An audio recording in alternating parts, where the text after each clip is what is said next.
Streaming. Go, baby. Oh, better mute that there. Welcome to the Sunday service. It is 2 p.m. on a Sunday, the, what time? 8th of September. Kids are all back to school. Isn't it deadly? Bit of free time. Oh my God. We're starting off with a ton of emails. Immediately, we're now live. Of course, I got an email about my own liveness. But it is a lovely Sunday. I've been out running this morning. Did a 10k this morning. Did a 10k yesterday. That's 20k in 2 days, in case you can't add up or subtract or whatever you have to do. Thank you all so much for watching the little Kia video. 20,000 of you have watched that this week, which is quite a big number. A bit of humour in it, I think, has changed everything. But it's not a bad Sunday. It's starting to cloud over now. It was lovely, bright and sunny earlier on. Boiling bright and sunny, actually really, really warm. And tomorrow, I just checked in a few minutes ago on the flights for Frankfurt Motor Show tomorrow. I'm going over with Volkswagen Ireland. Cheers to Volkswagen Ireland, actually, for getting a space for me to go over. There's only 4 spaces, I think, at what's called the Volkswagen preview night. So what happens is, a lot of the cars, some of the car companies, Volkswagen used to be the only one that did this. What they did was they erected their own tent, their own hall, away from the motor show. And the night before the press event, everybody goes along to the Volkswagen group night, it's called. And Volkswagen will then roll out their entire group range of what they're going to show at the show. So tomorrow they'll be bringing the ID3. They'll also bring the Porsche Taycan, whatever it is. They'll bring everything. Now that Taycan is out, of course, but that's a different story. So it might be there, might not. I'm sure it'll be on the Porsche stand.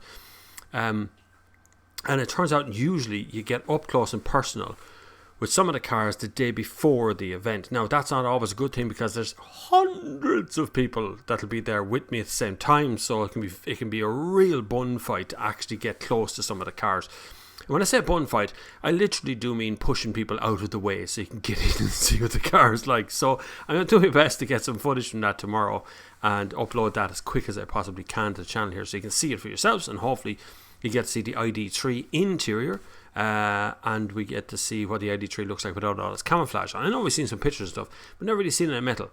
And I'm not sure I actually like the look of it, but we'll see tomorrow, one way or the other. Also tomorrow, all fingers crossed that I'm picking up a Model X, Tesla Model X. And I'll have that for the week. So if you've got questions about a Tesla Model X, we got questions about charging, range, weird doors, whatever it is. I'm going to put that car to a test like it's never been tested before. So that's going to be a big week for Model X. And I'm really going to punish that car, I have to say, because Tesla, well, Elon Musk even came out the other day and said he's not too sure what someone said about autopilot or whatever it was, Porsche. And they're under threat. Tesla is under threat, very much so, from what big manufacturers are doing, like Porsche, like Audi, like Mercedes. They're all at it now. They're all pushing into that mix where Tesla had its own little run of 10 years, but now it's going to get its ass handed to it very soon. I think we'll see, though. They could come back with something brilliant. I'm not seeing it, but they could see, maybe. Brian Hogan is in the house. Said, when are we going to see the ID3? Yes, we are going to see the ID3. It will be there tomorrow. I will see it at the Volkswagen group night, and I will see it on Tuesday. So head over to Instagram. Follow me there. Follow me on Twitter as well. So I will be tweeting and Instagramming live from the show, but I'll also try and do stuff generally on video as I find out information. The thing is information. You get handed a lot of USB keys and stuff. I'm not sure car companies understand the pressure of speed to be first with stuff, but I don't necessarily want to be first with content. I want to be right with content. I want to ask the questions no one else has asked. So Instagram is where you're going to see all these things first, probably. And then after that, just see them right here on this channel. So make sure you hit subscribe and make sure you hit the bell icon, because tomorrow I'm going to be uploading things. Well, tomorrow and Tuesday I'm going to be uploading things very rapidly. They'll be released as soon as I get the chance to do it. Laptops, everything's coming with me. Everything is coming with me. Anyway, Neil O'Toole is in house. How are you going, Neil? Good man. Conor Grady's here as well. I think we're being Taycan for a ride. That's a good analogy. I like that. That could be the headline. Taycan for a ride. Very good. Bet the Sun or the Star, everyone else is jotting that down. Daily Mail, Taycan for a ride. So that would be a good headline for me actually as well. I will get in touch with Porsche UK at some point. Porsche not in Ireland. There is a Porsche dealership in Ireland, but it's not Porsche Press. So I will get in touch with Porsche UK at some point and try and get it going at Taycan when it's out on general press release. It's only out for the specialist people who, how would you say, are the evangelists of the electric car brigade, and I'm not one of them. I'm much more logical about these things. I don't like the idea of being told what to say, so I don't tend to say what they want me to say. That really annoys people. Zdenko's here. Come on, Zdenko, good to have you. John Carney, happy Sunday service, everyone. Same to you, John. Eric Rochford is here as well. Mo AV says, what do you think of the all-new Nissan Juke? Everyone seems to think it's a better looking thing. It wouldn't be difficult to be better looking than the original Nissan Juke now, in fairness, right? Honestly, like Picasso has painted pictures that are better looking than the Nissan Juke. Or no, what else you call that guy that does the impressionist joke where all the things are just dribbling out, the clocks that are all drooling off the wall, anyway, whatever his name is. Going from really weird looking to not quite so weird looking doesn't necessarily make you a better looking car. It certainly looks a little beefier. I will be testing it later on in the year. I am going with Nissan, I think, down to Madrid. Or maybe, no, Barcelona. I think we're going to Barcelona for a test of that. And I think it's next month. So I will be driving the Nissan Juke updated, Nissan Juke next month. Over the next few weeks, I will be going on a few trips. There's a few coming up. So if you want me, if you're a car company, you're listening to this or playback or something, and you want me to come on an international trip, you need to tell me in advance. I can't make the Mazda CX-30. That is actually Tuesday this week in Madrid, and I can't make. I'll be in Frankfurt until about 2000 hours, and I'm not going to make a flight out to be able to get down to Madrid in time, so I'm going to have to skip that one. I can't do the CX-30, so that's out. But I will try and be at everything else that's out there. Anyway, I can't pronounce your name. Gorisk, Martes Gorisk. Hey, he says. Good man, thanks very much. Looks very Russian, maybe. I'm not sure, something like that. Slavic, we'll call it that language. Mo AV says, I've captured a Land Rover Defender testing before it's unveiled to the public. If you're down around, generally, if you're down around Cork, they do an awful lot of testing here in Ireland on Land Rovers and Defenders and stuff. I've seen it. There has been a few pictures hanging about of the Land Rover Defender. That will be something else I'm going after at the Frankfurt Motor Show as well. So I will be visiting the Land Rover stand. So if you're on the Land Rover stand and you're currently building it, build faster. I am on the way. Jim Smith says, afternoon, come on, Jim. The iPad Kid 1000 says, hey, Bob. Good man. Nissan won't be at the show. Some car companies don't take part in car shows anymore. And I don't blame them, to be honest with you. I think there's two reasons why I don't really do a lot of car shows, right? You could be almost permanently going to a car show if you really wanted to be, if you want to cover that. But the problem is it's all live streamed now. You can sit at home here on YouTube and watch all the live streams yourself. Now, the only reason to go to a car show these days is to get to talk to individuals that you don't see on the live stream, or to get behind the scenes questions that you can't ask on live stream. Now that's why I'm going tomorrow, because I've arranged a couple of interviews there as well, just for my own sake. Some of it would be for publication if the content is good. I'll publish it, but other than that I won't. But we'll see what happens there. Loads of them won't be able to show. Volvo don't do shows either. There's a few others that don't. What do you think the BMW i3, is that 3 series or i3? If that's the i3, I think the i3 is a very good car. A little bit of a short range. You could pick one up reasonably priced. I know a couple of guys that have crossed Europe in them, but the range is quite short. I mean, you can't get them anymore with the range extender in the boot, which is the best one. So if you can get that, it's called a Rex in the boot. It's a little motorbike. It's a BMW motorbike engine tucked into the boot, and it comes on every once in a while and charges up the car again. It was a genius idea, but emissions have knocked that on the head, so that's not there anymore. BMW are currently a little bit behind the times when it comes to electric cars.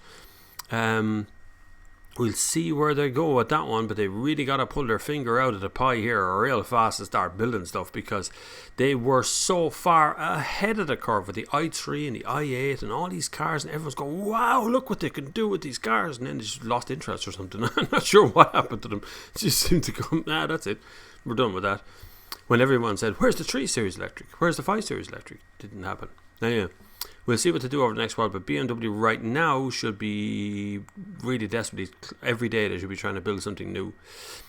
Christian P says, hello, What can you recommend for reliability between a 2014 Skoda Octavia 1.2 TSI turbo and a 2014 Kia Ceed 1.4 atmospheric gasoline for 80% urban traffic tank? That is a very specific question. Okay, so let's break this down for a minute. You're looking at two cars that are both 2014. Originally, the Skoda would have come with maybe a 2 or 3 year warranty, depending on what country you're in. The Kia has come with a 7-year warranty, no matter what country you're in. It is restricted to 150,000 kilometers in Ireland. It's probably restricted to 100,000 miles in England, right? Now, if you're looking at used cars, the number one thing is it's very hard to generalize on the reliability of a car because every car has been treated differently. So in the general sense of things, the Kia is probably going to prove to be a little bit more reliable because it's still under warranty, whereas the Skoda probably isn't under warranty and might not be quite as reliable. The engines of either one will last and will continue to go. The 1.2 TSI is fine as the turbo. 1.4 atmospheric gasoline, which means there's no turbo, that will be more reliable in the very long term. So 10 years from now, you're going to see that 1.4 will still be keeping going because there's no turbo to brake. So it's a plain gasoline injected engine, which is the best, most reliable, simple engines there are in the market. Fuel gets sprayed into a chamber, the chamber gets compressed, there's an explosion inside, and exhaust fumes come out, and the car goes. That's it. No turbocharging, no superchargers, no nothing.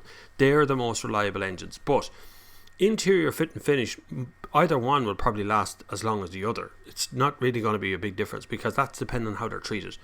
If a family owned the Skoda Octavia, they're going to beat it to death, right? If a single person owned a Kia Ceed, it's probably going to last longer. So it depends on how it's been treated. From the two cars, the one I would desire the most will be the Skoda Octavia because it's more practical. It's bigger. It's a lovely car to drive. It's very comfortable, very relaxed, very easy to drive. The Kia Ceed is a little bit more dramatic, I suppose, a little bit lower on the front, and it's a sort of a hatchback car, and it wouldn't be quite as nice to drive in that respect. But from the two, I would pick the Octavia, but it's very much dependent on how they've been treated. Do your inspections on the car yourself or hire an experienced person to do it for you. If you're in Portlaoise, I'm prepared to go along, help someone buy cars. I was helping a girl the other day to get a driver to go with her because she's a learner driver, so she can't drive on her own, and I helped her get a driver to help her drive more often. So I can arrange all kinds of things. Be surprised. I have connections and all that. GD says, hi Bob, what about the 1.9 VW Passat? 300,000 kilometers, 1,200 quid for too much miles. Yes, it is. 300,000 kilometers. If that's been treated very well, that 1.9 VW Passat, I'm assuming it's a fairly old one, right? The older the engine, the more reliable in diesel terms it is, because they don't have stop-start on the old ones, and they don't have DPF thing going out. They don't have, they tolerate all kinds of knocking and bad fuels and stuff in the older ones. Now, an engine like that, if it's been treated very well, will go round the clock, no problem, and continue passing NCTs. The car might fall apart, but the engine won't. But at €1,200, would I pay that for a 300,000 kilometer 1.9 TDI Passat that's going to be worth nothing in the next little while because the tax is too high? I'd definitely be bidding 600 to 800 quid on that one. As long as it's in pretty good condition. That person is going to get stuck with that. A 1.9 TDI is not a desirable car due to tax reasons in this country. Unless, it depends on the year of it, of course, unless it's very, very high up the food chain of what you can get. Bid at 600, see can you get it for 800, somewhere in that region. I'd be thinking more often. Patrick Sullivan, love you, Patrick. Patrick Sullivan's donated $10 by Super Chat. You can do the same, by the way, Super Chat. You can also do it by PayPal and Patreon and so on. They're all down below. Little bit of a change coming to Patreon. I'll talk about that in a minute. But Patrick, who's very important because Patrick paid money for this question. This is the way to ask questions. This is how you ask questions. You donate money, then you ask the questions while you're there. Anyway, Bob, what is your thoughts on the Insignia? Opel has the modern Insignia. Now would be the newest one. Opel has done some brilliant work in the last few years, and a lot of that work was wiped out when they were bought by PSA. So Opel, PSA, Peugeot came and bought and took all the good stuff, all the engines and all the design companies and the duplications of jobs, and he's got rid of all of that and have left Opel kind of hanging in the wind, so to speak. And in the middle of all that, they brought out the Insignia. Now, I'm still not terribly thrilled with the Insignia as a car. I still think it's too busy in the dashboard.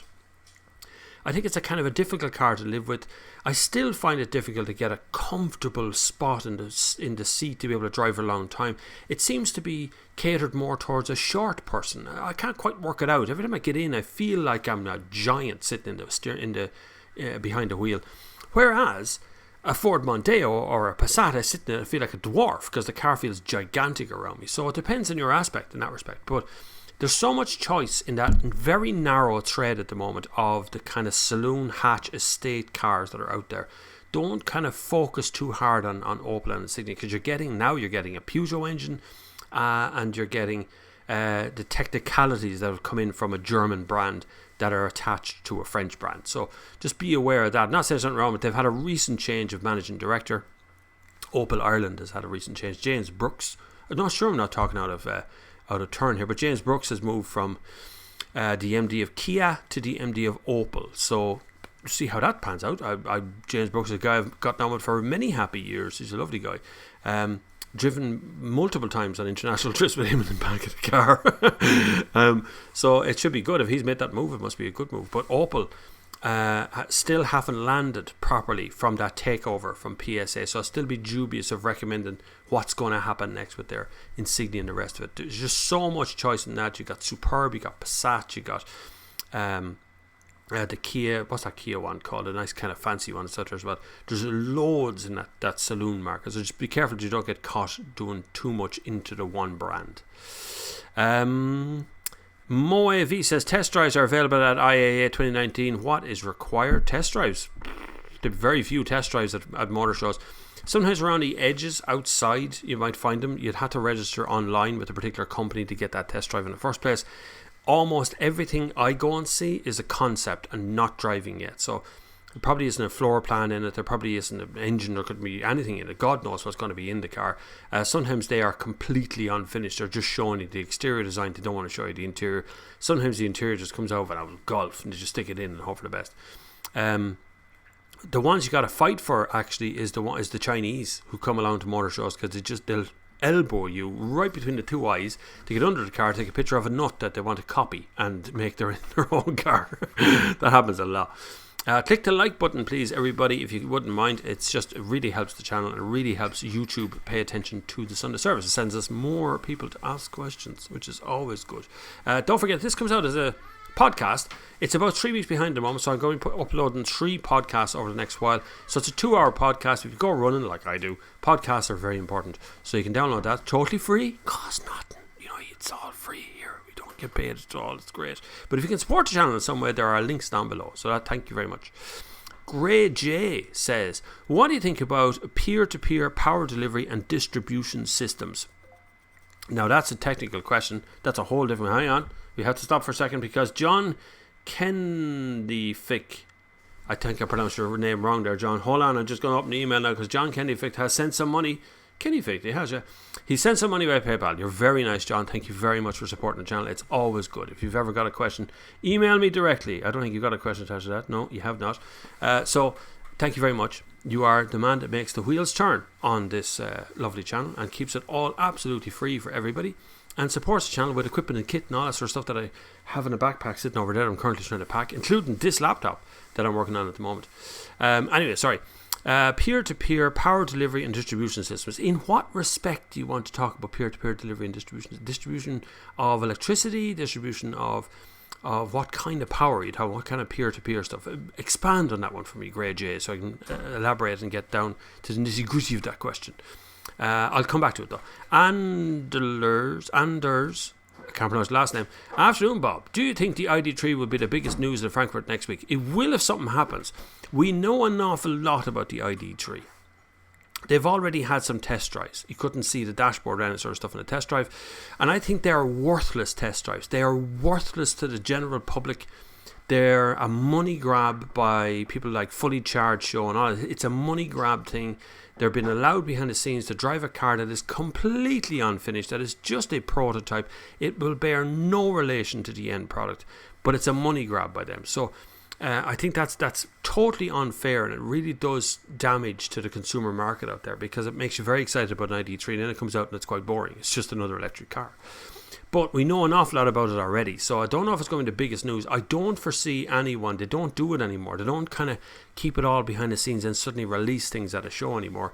The only one who could possibly surprise us at the show would be Porsche if they brought something else, or Volkswagen or Audi or someone that brought out something else. But I've heard no rumours about anything useful. So I think it will probably end up being a fairly flat show, a lot of electric stuff, and a kind of we've seen it all before aspect. Could happen. I should just skip forward there. Apologies, I'm scrolling back up for the questions right now. On the Juke, good man, can't stand. John Bitt says, Bob, hi. Any point of going to Frankfurt this year? Anything dramatic or new expected? Other than, like I said, I'm going for the Land Rover Defender. I'm going for the ID3. My nose is really itchy after running, sorry. If you're watching me scratching my nose. If you're listening on podcast, you're saving yourself the benefit of that. I'm going for a couple of other little interviews and things behind the scenes. Motor shows are always deadly as from a consumer perspective, just because you can wander around. I'm there to work. Makes a different story. You kind of got to put the walking shoes on and just go bang, straight for what I'm looking for, and then start filming and then start pushing people out of the way. Bentley might do something. Aston might do something at this show as well, which would be really good if they came along and stuck in a big electric DB12 or something, something that we'd all get into and get useful with. Other than that, I don't foresee anything really big and useful coming to it. Grey J says, imagine neighbours can sell each other their excess power directly versus the current system of net metering, selling power for cheap and buying it more. Okay, so yes, I like the idea of peer-to-peer. I like the idea of sell electricity as well, which would be like 9 or 10 neighbours all supplying kind of universal power through their own solar panels, feeding their own mini grid. I love the idea of that, because then you have these little mini grids that are just done in 9 or 10 or 12 houses. You could do it in apartment blocks and things as well, and you're all sort of splitting the expense of solar panels, of wind farms, of whatever it is. You're splitting that expense among the 9 or 10 houses, whereas doing it alone is very expensive. Doing a solar panel installation in a house is 5, 7, 8, 10 grand, and then storing it in batteries, whereas splitting that by 10 people is a different story entirely. So I love the idea that now, at the same time, the UK have been running the system where you could sell your excess electricity back to the grid again. That's coming into Ireland. That is on the way. Now, they haven't taught us about how much that is. They haven't even taught us how much it is to charge a bloody electric car yet. Like, it's just a mess here. But they're catching up, and they will catch up eventually. Now, the trick here would be to generate enough power. Ireland is subject to quite a bit of rain, quite a bit of cloud. We don't do well when it comes to solar panels. It's very supplemental. Wind, on the other hand, we can do a little bit better, but putting a wind, propeller here in the backyard would be a bit of a difficulty, because there's a noise of the thing, because they do make noise. Those little propellers, they make a lot of noise. The smaller propeller, the more noise it makes, so you have a problem. But I do like the idea of small groups of people getting together and doing their thing. It's a gorgeous way of doing it. John Carney has donated €10.99. Thanks, John. That's very good of you. And it didn't even come with a question. Good, keeping up the good work. Really enjoying the Sunday service. Loving the content. Thank you very much, John. It's very kind of you.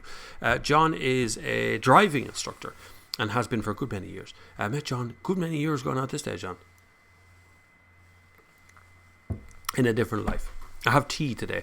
I also have this lemonade San Pellegrino stuff was on offer in Tesco's. It's really nice. It's not an ad, by the way. I bought it. I have that. It's currently warming up. It has to be in the fridge. Dominic Gavin, Bob, will you be getting to test a new Ford Puma anytime soon? I did put out a little video of it the other day. It's not what I wanted to be a Puma, right? It looks, the video that Ford have put out starts in the boot of the car to show you how big it is, and then it moves around the outside and you're kind of going, that's like an SUV. What happened to the Puma with Steve McQueen and what's going on? Ford have been fairly quiet about the Puma, I have to say. Ford Ireland. Now Ford themselves, Ford Global, are in a bit of financial trouble. Ford Europe and Ford America have been bang bang against each other for years, right? Because Ford America go trucks, these Ford F-150s, we sell millions of them. Why don't they buy them in good old Ireland? And Ireland goes, they wouldn't fit on the road. We live in medieval places.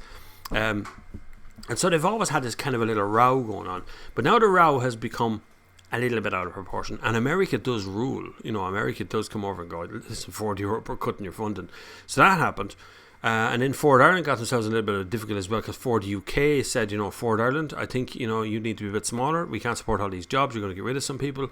And there's a lot going on. There's a lot of dynamic stuff going on. And Ford is the number one car seller in Ireland, depending on how you measure that. Okay, I understand that place swaps out every once in a while, but Ford are definitely in the top 5 generally every month.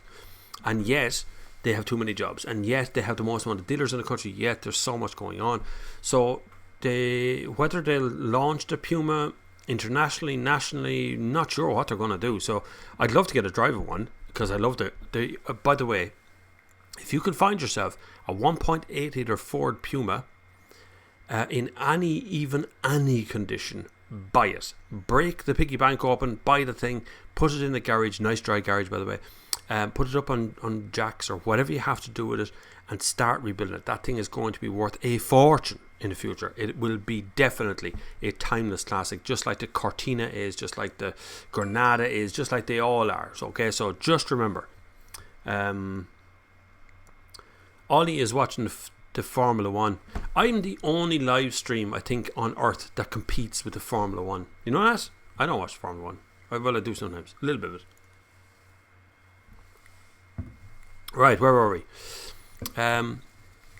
MoAV says, what do you think of the Honda E car? Hopefully it'll come to sales success. Look, it's very cute, and cute things tend to do well when you have a certain audience that likes the idea of a car with a face, right? And that's what the EV thing is going on. There's an awful lot of this car with a face thing going on, trying to make them cute and acceptable and fluffy and nice and approachable and stuff.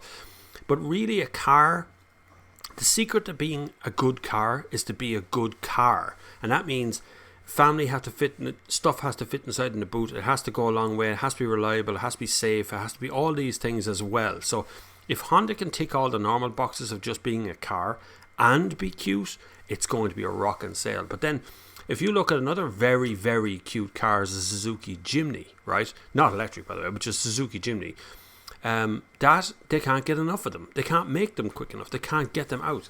They're restricting sales, and none here in Ireland. So, like, the problem is, we're a tiny market. Ireland's a very small market in comparison to the UK or comparison to Europe in general. We're a very small part of that market. So the e-car might be cute, but will you ever see one on the road? Will they ever get beyond the design phase? Will the NCAP rating come along and just can the whole design because it's not able to crash properly, or whatever it is? Something could come along and trip the car up on its voyage towards being an actual release car. I also know that Honda Ireland is in a bit of difficulty as well, as Honda UK tried to do something there and take away their ability to be, change it from, would say, managing director to being country manager. It's just a different title. But in actual fact, the difference is quite vast. You lose an awful lot of your autonomy. You lose your ability to be able to make big decisions about the future of your marketing or the way you operate in the country. And it gets taken out of your hands. You have to go to these meetings in England where they make the actual decisions. You just enforce those decisions. But it could be successful. It might actually help a company to change that. So you can see how the market is moving, how it's changing, how fast it's changing, and how quickly everything's going up in smoke. Even though we seem to be on the rise, we're actually on the fall. Look at new car sales in general. They've been falling for years. They've just been propped up. They've been propped up over all the years by dealers, but really they've always been falling. This is just another year of falling. And the government are inept anyway, generally speaking, when it comes to budgetary concerns and who's making decisions about what. It's inept. Parik Cullinan says, anyone hearing of issues with Kia Sportage gearbox issues, talk to a vet unhappy customer with a 161 Sportage and seriously miffed at getting major issues. Any similar issues with other owners? If there was a gearbox issue with a Kia Sportage 161, I'd be surprised. I haven't heard of it. Doesn't mean it doesn't exist, but I haven't heard of it. At the same time, one instance or two instances or three instances something is not a general recall issue. But Kia would be the only car company in this country that I have not had a customer ring me up and go, I can't deal with them dealers, they won't fix anything. As far as I'm concerned, Kia is the only one I don't hear about. So they're generally good. So I'm not hearing any more about that. But then have a route through the comments there. Maybe someone else has. Cross13 has joined us. We don't have net metering or export pricing in Ireland. We're the only country in Europe where you just give your excess solar to the grid to be sold to your neighbour for no money or benefit. Yes, that's true. It is changing. Now, I've heard it's changing. I haven't seen it change. And ESB tend to go, oh, yeah, we'll get around to that, yeah. And in 5 years from now, they still haven't done what they're supposed to be doing. So, God knows what's going to happen. But I seen a video, I can't remember what the video was, a couple of years back, of the little group of people who had operated together to make enough solar energy and wind power in a cul-de-sac effectively that they could supply each other with energy and then sell the remainder back to the grid that they didn't need. It was so successful that they were making money. I mean, proper money from selling it back to the grid. So I'm all in for that. If you make money from doing nothing, fab. Like if you can make money from just having a solar panel on your roof, that's joy. Like you're making money from the sun. Brilliant. Jim Dunn is here, who's Jim the bus driver. Met Jim at a couple of events lately. I met him up in the was that Skoda thing we were at together, Jim? Can't remember what it was called. Pilsen Auto at the RS day, which was very good. Great all day actually. Shamrock 1693 says, in Wexford this morning, was woken up by screaming noise of the rally cars racing towards Wellington Bridge. From what I seen, it was the Irish Tarmac Rally Championship. I don't even know where's next. It's like a cult, isn't it? Honest to God. The only reason I know that there's the Rally of the Lakes here in Laois is because in Port where I am, is the pit stop. It's the only reason I know it's on. Couldn't tell you where it goes or how it gets there. Nothing. You kind of have to be part of the scene to know what's going on. I don't know where the next one's on, but I do know Cannonball is on today. You know Cannonball Run? I did it a few years ago. There's a video on my channel. I'll link in the bio. If you check it out. I did Cannonball a few years ago, and it's currently today it's supposed to finish in Edenderry, which is probably the weirdest finish line I've ever heard of. Edenderry's in the middle of the bog. Moav says, are Audi's 7-speed S-Tronic good or bad? Yeah, pretty good. I think the S-Tronic is not as good as the old DSG. It's hesitant. It's kind of lazier in some way. When you put your foot down, it takes a minute. It's like, yeah, I'll go for a second. Oh, maybe I'll go for first. Oh, no, second. It just takes a minute for it to kind of get the hang of that. So I find the S-Tronic is a little bit lazier. It's probably more efficient. It's probably lighter. It's probably got all kinds of benefits. But I just find it a little bit lazy on the gear change. Reliability? Don't know. I haven't really had a lot of emails about reliability on anything to do with Audi. So they really do build cars pretty well. Or they're very good at paying people off. Here, a bit of ASMR for you. Listen to this. Here's a can opening. That sound nice? Someone said that the other day. Were you watching the ASMR thing? And I go, what's an ASMR? The BAs work out as that sensory thing. It's listening with headphones on. Anyway, Dean, hi Bob. What car has surprised you the most, and which one left you disappointed? The cars that surprise me the most are the ones that work the hardest. I love a car that's trying to be bigger than itself. Something like this, like a Volkswagen Up. It's like a car that wants to be a great big car, and it's trying really hard to be a great big car, but it's actually only tiny. I like a car that's able to go, that has a personality, has a feeling. It leaves you with a sense of you've bonded somewhere with this machine in some way. That's the ones that always surprise me the most. Mercedes as a brand is currently surprising me the greatest. Like I have an A-class saloon outside I really like. I had the CLA a couple of weeks ago. I really enjoyed that car.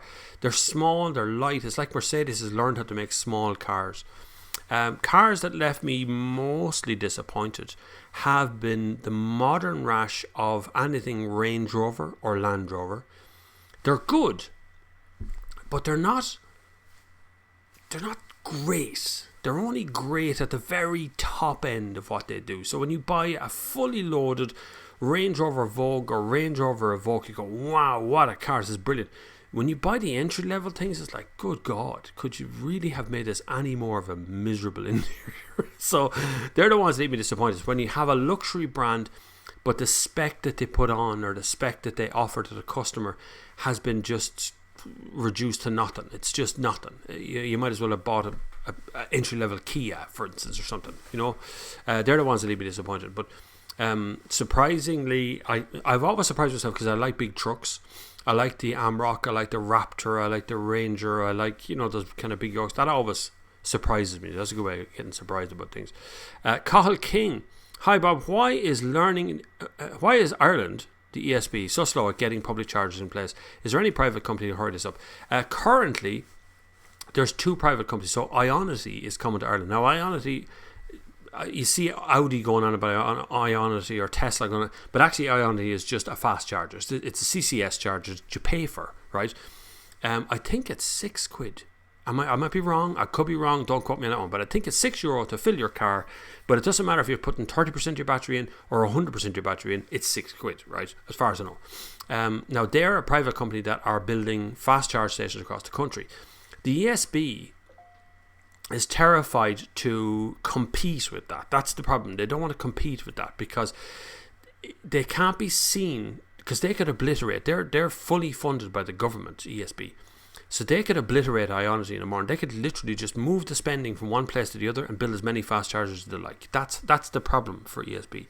They can't be a monopoly, so they can't compete in that respect. But what I would like to see is, we don't need a lot of fast chargers. That's the wrong way of looking. We don't need them on every street corner. That'd be ridiculous. But we do need an acceptable level of on-street chargers. And we do need enough to supply the burgeoning population. So in Portlaoise, for instance, a town of, I think it's 32,000 people, we have one fast charger that's capable of charging one car at a time. So just bear that in mind. That can only fast charge a single car at a time, even though it's got 3 plugs. The fast charge can only go to one. The other cars will only get the standard sort of charge while the fast one is running. So we need another 3 or 4 of those in the town to really, well, at least 3, I'd say, to kind of get that population centre down. But to build one is 16 to 20,000 euro. Planning permission, parking spaces lost. Where do you put it? If you put it off out in the middle of nowhere, no one's going to go near it, because what do you do with it? If you put it into a Tesco's or you put it into an on-street, middle of a street parking, you're going to have a queue of cars waiting for it, and people will just park up and walk away for 90 minutes. There's an awful lot to happen. It's actually the wrong time to buy an electric car right now. Wait till next year. But ESB are dragging their feet. They've got good reasons to do that, but not as a general population. We're being left out in the cold because they're not talking to us about why they drag their feet. Bloody hell, there's a lot of you watching at the moment. This is great. More, please. Sorry, I got an email there. Eric Rochford has supported the channel by sending money by PayPal. Eric, you're a good man. Thank you very much. You keep the wheels rolling right here on this lovely channel. It keeps it all free. Is the most important part. It means I don't have to run off looking for advertisers everywhere, sponsors or anything else, because that takes up a gigantic amount of time. Absolutely gigantic. Making videos takes up a huge time, but actually sponsorship or advertising or looking for stuff or trying to figure out ways of monetizing things that aren't through YouTube is just time consuming in an almighty sense. So if you can support the channel in some way, it's absolutely brilliant that you can. There's loads of ways of doing it down below, by the way. You don't have to give direct cash if you don't want. You can put in money into Super Chat, into PayPal, into Patreon. Patreon is like €2 a month if you want, or €5 a month, whatever you like. But you can also just use the affiliate link down below to buy absolutely anything you like on Amazon. Anything. Just get to Amazon using the affiliate link, and I get a tiny cut from that. It doesn't change your pricing at all. Or you can buy a t-shirt from Teespring, which a good few of you have. Thank you very much. Kevin Mullen. Well, Bob, what's your opinion on the Mazda 2.2 diesel? Do the last. They're very reliable, great to drive, but they are thirsty. Compared to other diesel engines equivalent-ish size, 2 litre, 1.9, something like that. 2.2 gives great torque, great power, and you'll enjoy it, and they're dead reliable. It's a Mazda. The 2 falling downs of Mazda is the infotainment system. It's rubbish. It really is. It's poor. I hate the way it locks you out of the touchscreen when you start to drive. Mazda, that really needs to go. Or not a child. I'm not a child. I can touch a touchscreen while driving. Honestly, I've done it in millions of cars. But 2, the fuel economy is not brilliant on the Mazda 2.2. It's been pushed towards the sport end and not towards the fuel economy, and so it can be a little bit thirsty, but 100% reliable, Kevin, no problem. Anders, again, I can't pronounce your last name. What do you have plans to test drive the new Volvo S60? I do, but it's miles away. Volvo did sometimes in this country we have this begrudgery factor. I'm not sure where it comes from, but sometimes you find that a car company puts you on these tiers, right? So tier 1 could be the Irish Times or the Independent or something, right? And then tier 2 could be something else, smaller publications, individual newspapers. And tier 3 is social media influencers or something, right? That's how they kind of work it out. But for whatever reason, Volvo put a pile of people on tier 3 and only maybe 2 people on tier 1. Or 2 or 3 or whatever. And so by the time it came around that they released their Volvo S60, it was completely booked out. So I don't think I have it until somewhere in December. So sorry, there won't be a review of the Volvo S60. I've supported Volvo as best I can over all the years. I've always tried to get press cards off them and try to give them a fair and honest review whenever I could. They've got great views on the channel, but it's not coming back the other way. They don't give you preferential treatment when it comes to getting an early access at a car or anything. They don't seem to be interested. So I'm not too sure they're interested in press. They seem to spend all of their money on sailing and, the Volvo Ocean Race and things. All of their budget goes into that. So they're not really that interested in press anymore. So maybe if you're a social media influencer, you probably get a drive at the S60 faster than I would. Cross says, nobody has the money to do it. ESB got a grant from the PSO levy and EU tent money for original network. Even if all of us EV drivers paid 10k annum to ESB, we couldn't cover the repairs, let alone the expansion. That's true. They're not. Those machines aren't cheap. The ones that are in, the one that's in Port was put in by the ESB, but it actually originally went into Midway, which was the Midway. It's now been refurbished. Apple Green is being built into it. But it's back down at ESB headquarters. We have a training facility headquarters of ESB in Portlaoise. Junction 14 is another fast charger, but he personally put that in. I spoke to the owner of that one. It was put in originally. They paid for that completely from start to finish to put it in, and I've upgraded it since. They maintain they make money from it. So they've put in their fast charger. Most of the other fast chargers have gone into petrol stations, and they've been subsidised by the petrol station to go in the first place. So ESB, they're saying they don't have enough money. They don't probably have enough money to try and do it, but the repairs on these things cost a fortune. ESB tend to, when they put in a charge point, when it breaks, they don't fix it until they get a load of complaints about it, and then they go out and fix it. Or the Volvo V90 cross country, same problem there, my man, same problem there. If it comes to Volvo, they seem to be very slow about giving out their cars to journalists unless they like them or something. I think it might be maybe it's a like thing. I don't know. Maybe they just don't like me. Maybe they just don't like what they're doing in reviews because they think they'd be too honest for it. I think a slurp of this now. Hold on a second. By the way, there's not an ad. San Pellegrino, if you've got money, send it my way. And it will be an ad, but it isn't. I just bought them on a special offer in Tesco's. They're going to make me burp now in the middle of that. It's not a good idea, is it? Right here into the mic. There's ASMR gone wild, huh? Colin F says, hi Bob, what is most interested to see at Frankfurt, which is the ID3 is what I'm most interested in. Not because I want to see the car. I want to see the battery, the choices, the spec, what you get as a consumer, what you genuinely get as a consumer. Are you getting anything different? Is it any different from a Nissan Leaf? Is it any different from... I don't want to compare it to Tesla because that's up the other end of the market. Everyone goes, this is the Tesla killer. They're not Tesla killers. Tesla's off up at the 100 grand mark for anything useful in their range. So I'm not worried about them. But will it really compete with something like a Kia Soul, which is currently my favourite electric car in the market, or the Kia e-Niro? Does it compete in that range? If it's there, if that looks good, then that's what I'm really interested in. Land Rover, I want to see what they're doing to Defender. There's a couple of other hypercar type of dudes that I want to stick a camera at and just see what happens. I don't know. A few yokes. I don't tend to look at it too much of a list until I get there, because they hand you a little map and you get there as a journalist. You kind of go, everybody come here, and then you get 10,000 messages during the day to come and talk to us. We want to be interviewed. Cross 13.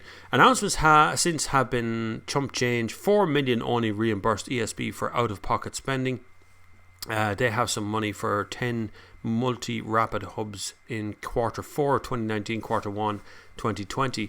Ionity is going to come in and massacre. The problem is, if you put in an electric charge point, it has to make money. All companies have to make money. They're a business. It's their job to make money so ESB has to make money from this. Now, if they're going to install a 10 to 20,000 euro a pop electric charge points, they have to earn that back. So they have to prove it through a business plan. I honestly already have proven for themselves, and they've come in and started charging immediately.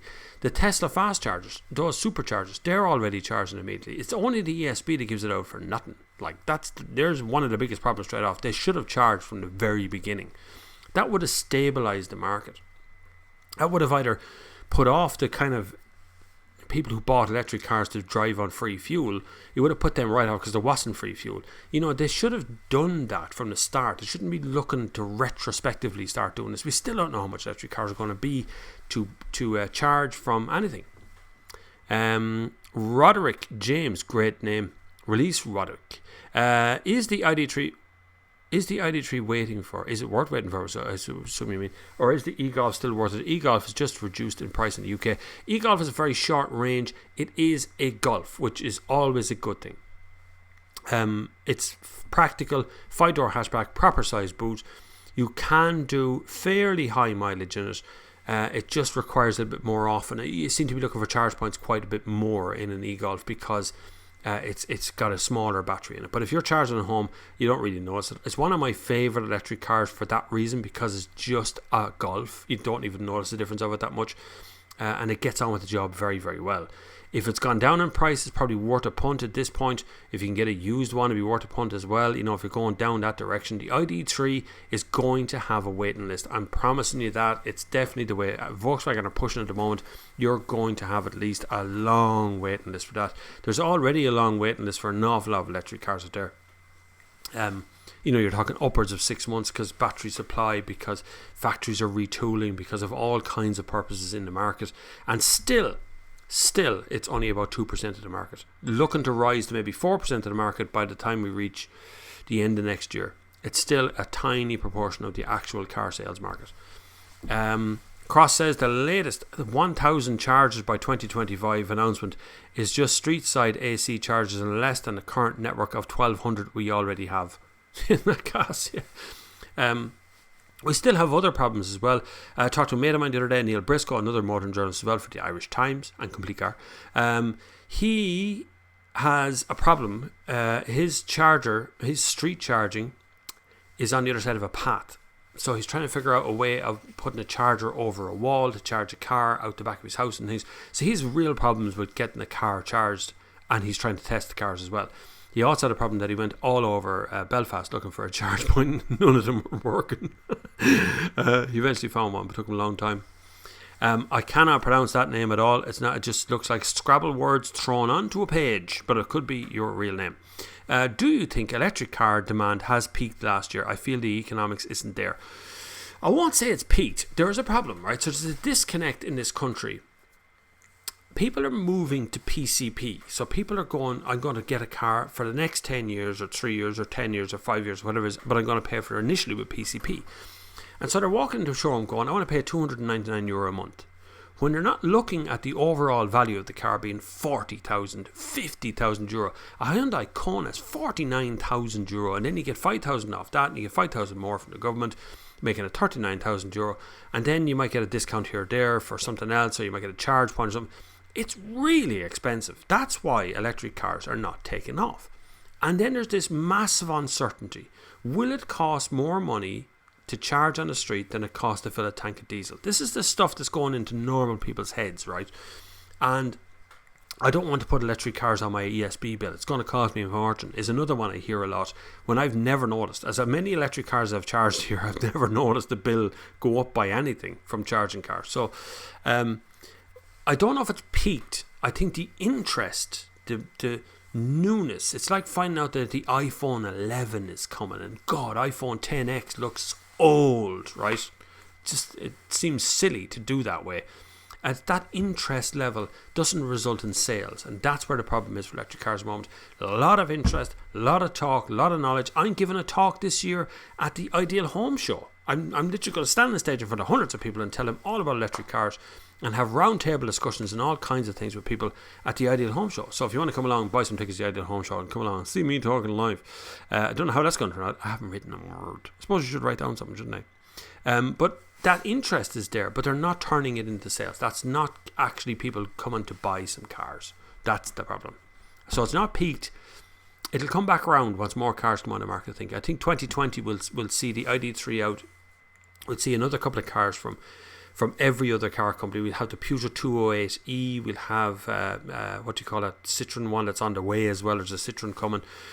I'm sure Fiat will eventually find their feet if they find some money and bring out an electric version of some of their cars. So there's all kinds of stuff going on in the market. It's just the economics still aren't there. It's very hard economically to make any sales. Mark Turner Smith, afternoon Bob. How's the fitness going? Great. I just did 20k in 2 days. So I've done 10k yet. Well, I did actually 11k, 10 and a half or something yesterday, and 10 today. And it was hard. But I love it. I love it. Myself being a mountain bike XC racer in 1991, so go for pure fitness, was thinking you might enjoy an e-bike MTB. They only assist you to get fit. I've actually did a review of the Orbea road bike that is an e-bike, electrically assisted bike. That's on the channel. And I want to do some more electric bikes, but I can't fit them in. No time. I'd love to do a few more of them though. I do have a road bike that I do cycle as well as a Skoda bike. And I just did a couple of races recently. These mixed races. So you cycle for like 20k and then you run for 5 and you cycle for 20 more and you run for 10 or whatever it is. They're brilliant fun though.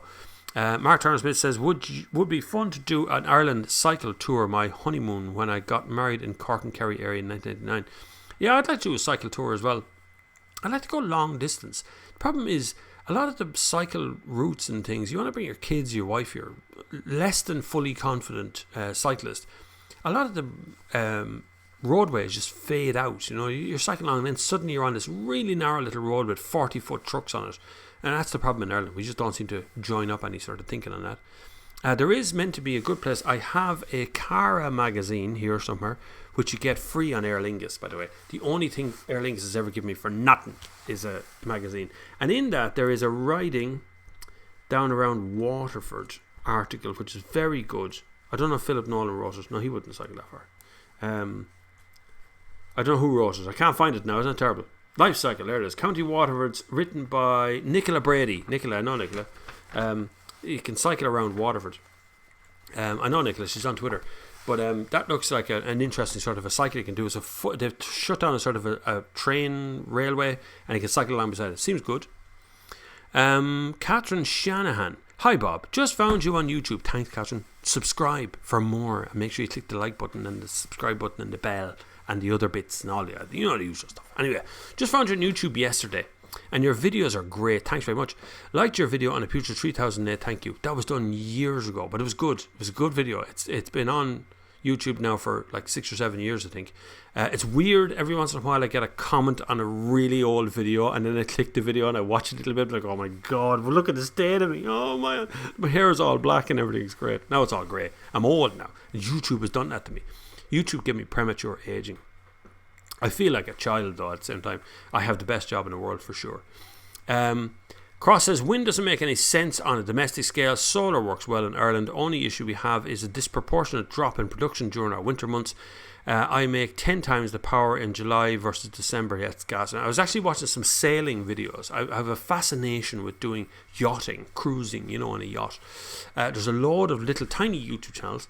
I've talked to some of them actually, and they're really, really nice guys. They're sailing around the world in their little sailboats and they've got solar panels over the back of them and a little wind thing. Obviously wind is deadly on the ocean, and a little wind thing that makes battery power and stuff for them. And you can tell some days they get up and go, I've got no power today because it was a bit cloudy last night and the solar panels didn't work. Solar panels are quite small on the top of a ship, but it's really interesting to see how they manage power, because you can imagine sailing across the Pacific or sailing across the Atlantic where there's no way to plug the boat into anything. So you've got to generate the power from something. And how they've managed to get this operational on a boat from the 70s. It's brilliant. Look around. You'll see a few of those channels that are very good.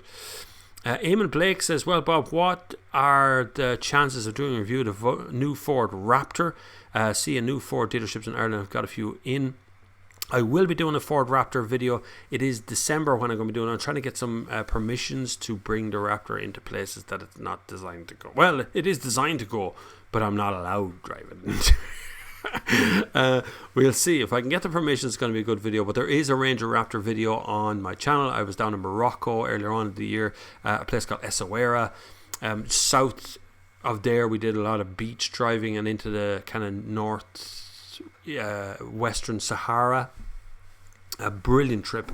I punished that car far beyond what that car was capable or should have been capable of doing, and it never relentlessly just kept on going.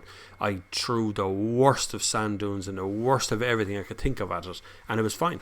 And the roads in Morocco are pure rubbish, absolutely made of stone. The whole country is, but it's beautiful. I love Morocco. Met some gorgeously beautiful people down there. So friendly and nice, and totally the opposite of what I thought it was going to be. If you can get out of Marrakesh, even get out of, if you're going that direction, get out of Essaouira. It's a lovely base and all, a lovely windsurfing and stuff goes on there. But when you get outside it, you realise what kind of country it is and how it works. All the houses look completely unfinished. There's a reason behind that. They have a law. If you finish the house, you got to pay tax on it.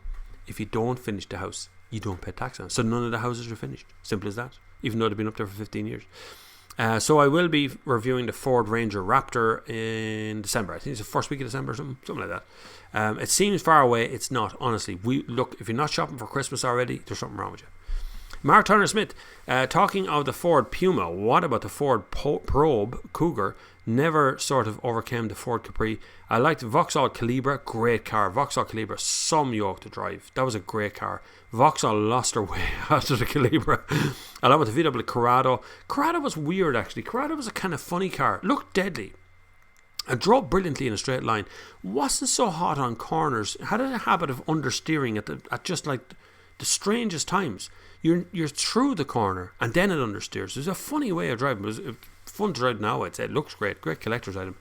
They are all forgotten. The problem, what happens at manufacturers is a lot of designers, engineers and things join car companies. They're not necessarily car people. They don't necessarily know anything about the history of the cars. They know how to design the suspension system or whatever.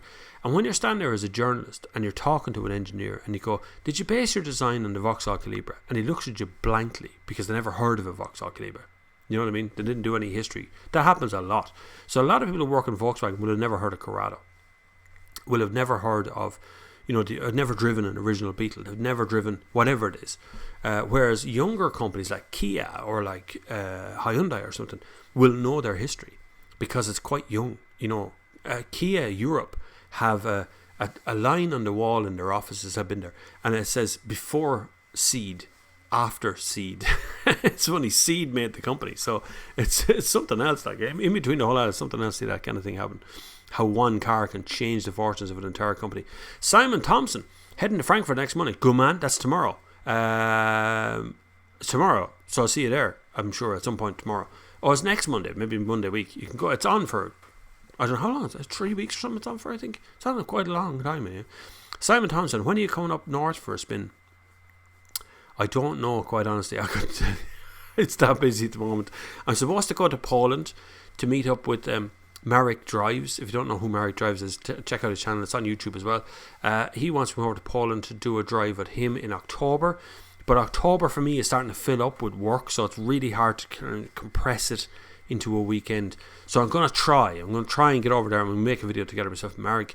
I have to go to Switzerland to make a video with Girl on Swiss Roads, Anna, who I met the other day. I have an open invite now to go to Switzerland, but I can't afford it. If you've ever been to Switzerland, you'll know why I can't afford Switzerland. So unless she's willing to pay for everything, it's just not going to happen, because Switzerland costs a fortune. Anything costs a fortune in Switzerland. Everything.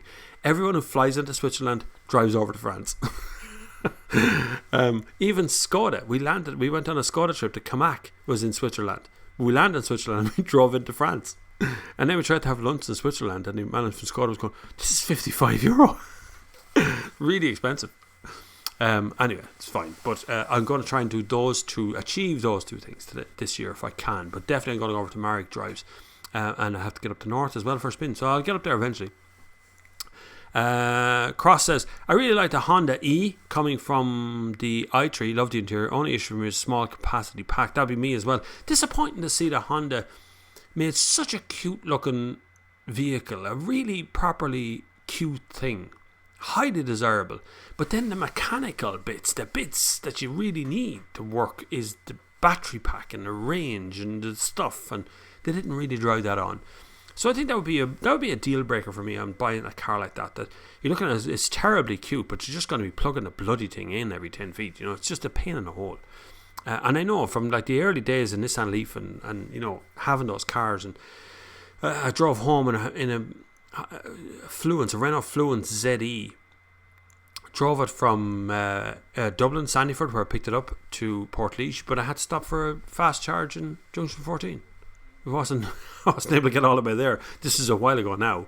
It's a good car, but just the range is too short. We seem to be going backwards now to go forwards. Instead of getting better range, we're getting cuter cars. Jimmy says, driving 05 A3 for 12 years. I can update today to 2017 A3 S-Line manual, or I can wait another year and a bit and update to 2017 A5 S-Line auto. Is the difference between them worth the wait and extra money? Okay, so 2017 A5 S-Line auto is a lovely car. It really is. It's an S5, S3 and S5. S5 is A5 is a little bit different, so it's a two-door on either side, right? Unless you buy the other. What's the other one called? No, I think it's A5. Yeah, A5 is a two-door coupe. A3 is also a two-door, but you can have a five-door if you want as well. You're driving an 05. If there's nothing wrong with it, why would you change it? Like, I have a 13-year-old Seat Leon. I'm not changing it. Nothing wrong with it. It's working fine. Works around the house, and it's alright. I don't need another one. But if you feel the need to change, I'd go ahead and change to another A3. But I don't like advising people to go from one car brand into the next one being the same car brand. I tend to try and push people off onto a different brand or off onto a different car within the same brand. So totally different. So if you can afford to wait for the A5, you'll feel the difference because it's a bigger car. It's a nicer car to drive than the A3. But if you could find yourself a 2017 A3 Saloon, I'd buy that now. That's a different story. That's a gorgeous. That's the prettiest car in that category, bar none. Grey J is asking Cross 13, would I disconnect the grid from my solar and store it selfishly if they don't pay you? No reason to give them power. Yeah. I've got a Tesla Model 3 long range for test for a week from the 31st September. First time I'll drive it in right-hand drive on the Irish roads. How did you manage to get that? We haven't even been offered that as press. We haven't been offered a Model 3. The whole world is waiting for a Model 3 to have a test of it. Did you book one or did you buy one? Anyway, it doesn't matter. It's fine. It's okay. They just ignore the press. The press doesn't matter. Opinions don't matter. Real opinions don't matter. Great, Jay. So I'm saying it's like a scam. If you give the grid free power to get a wrecked Tesla battery and store the energy, you can storing the energy in batteries has been done for years. There was a mate of mine in the UK for years used to buy up old truck batteries, the 24-volt truck batteries, and he used to stack them in a shed. And he put solar panels, crappy solar panels on the roof, and they used to charge the batteries. The batteries ran his house. He did this. This is a good 20 years ago. He was at that. So, like 20 years later, I don't know why we had to buy any wrecked Tesla batteries or any other batteries for that matter. Just get some old batteries. John Biss says, Bob, ... This could be a serious question. Very serious question. Hold on. I got to prepare myself for a serious question. Is Audi still the most aspirational brand for motors in Ireland as per Irish Times survey a few years ago? See, it depends what you mean by aspirational. So, if you're driving a 97 Toyota Carina, then yes, an Audi is a very aspirational move.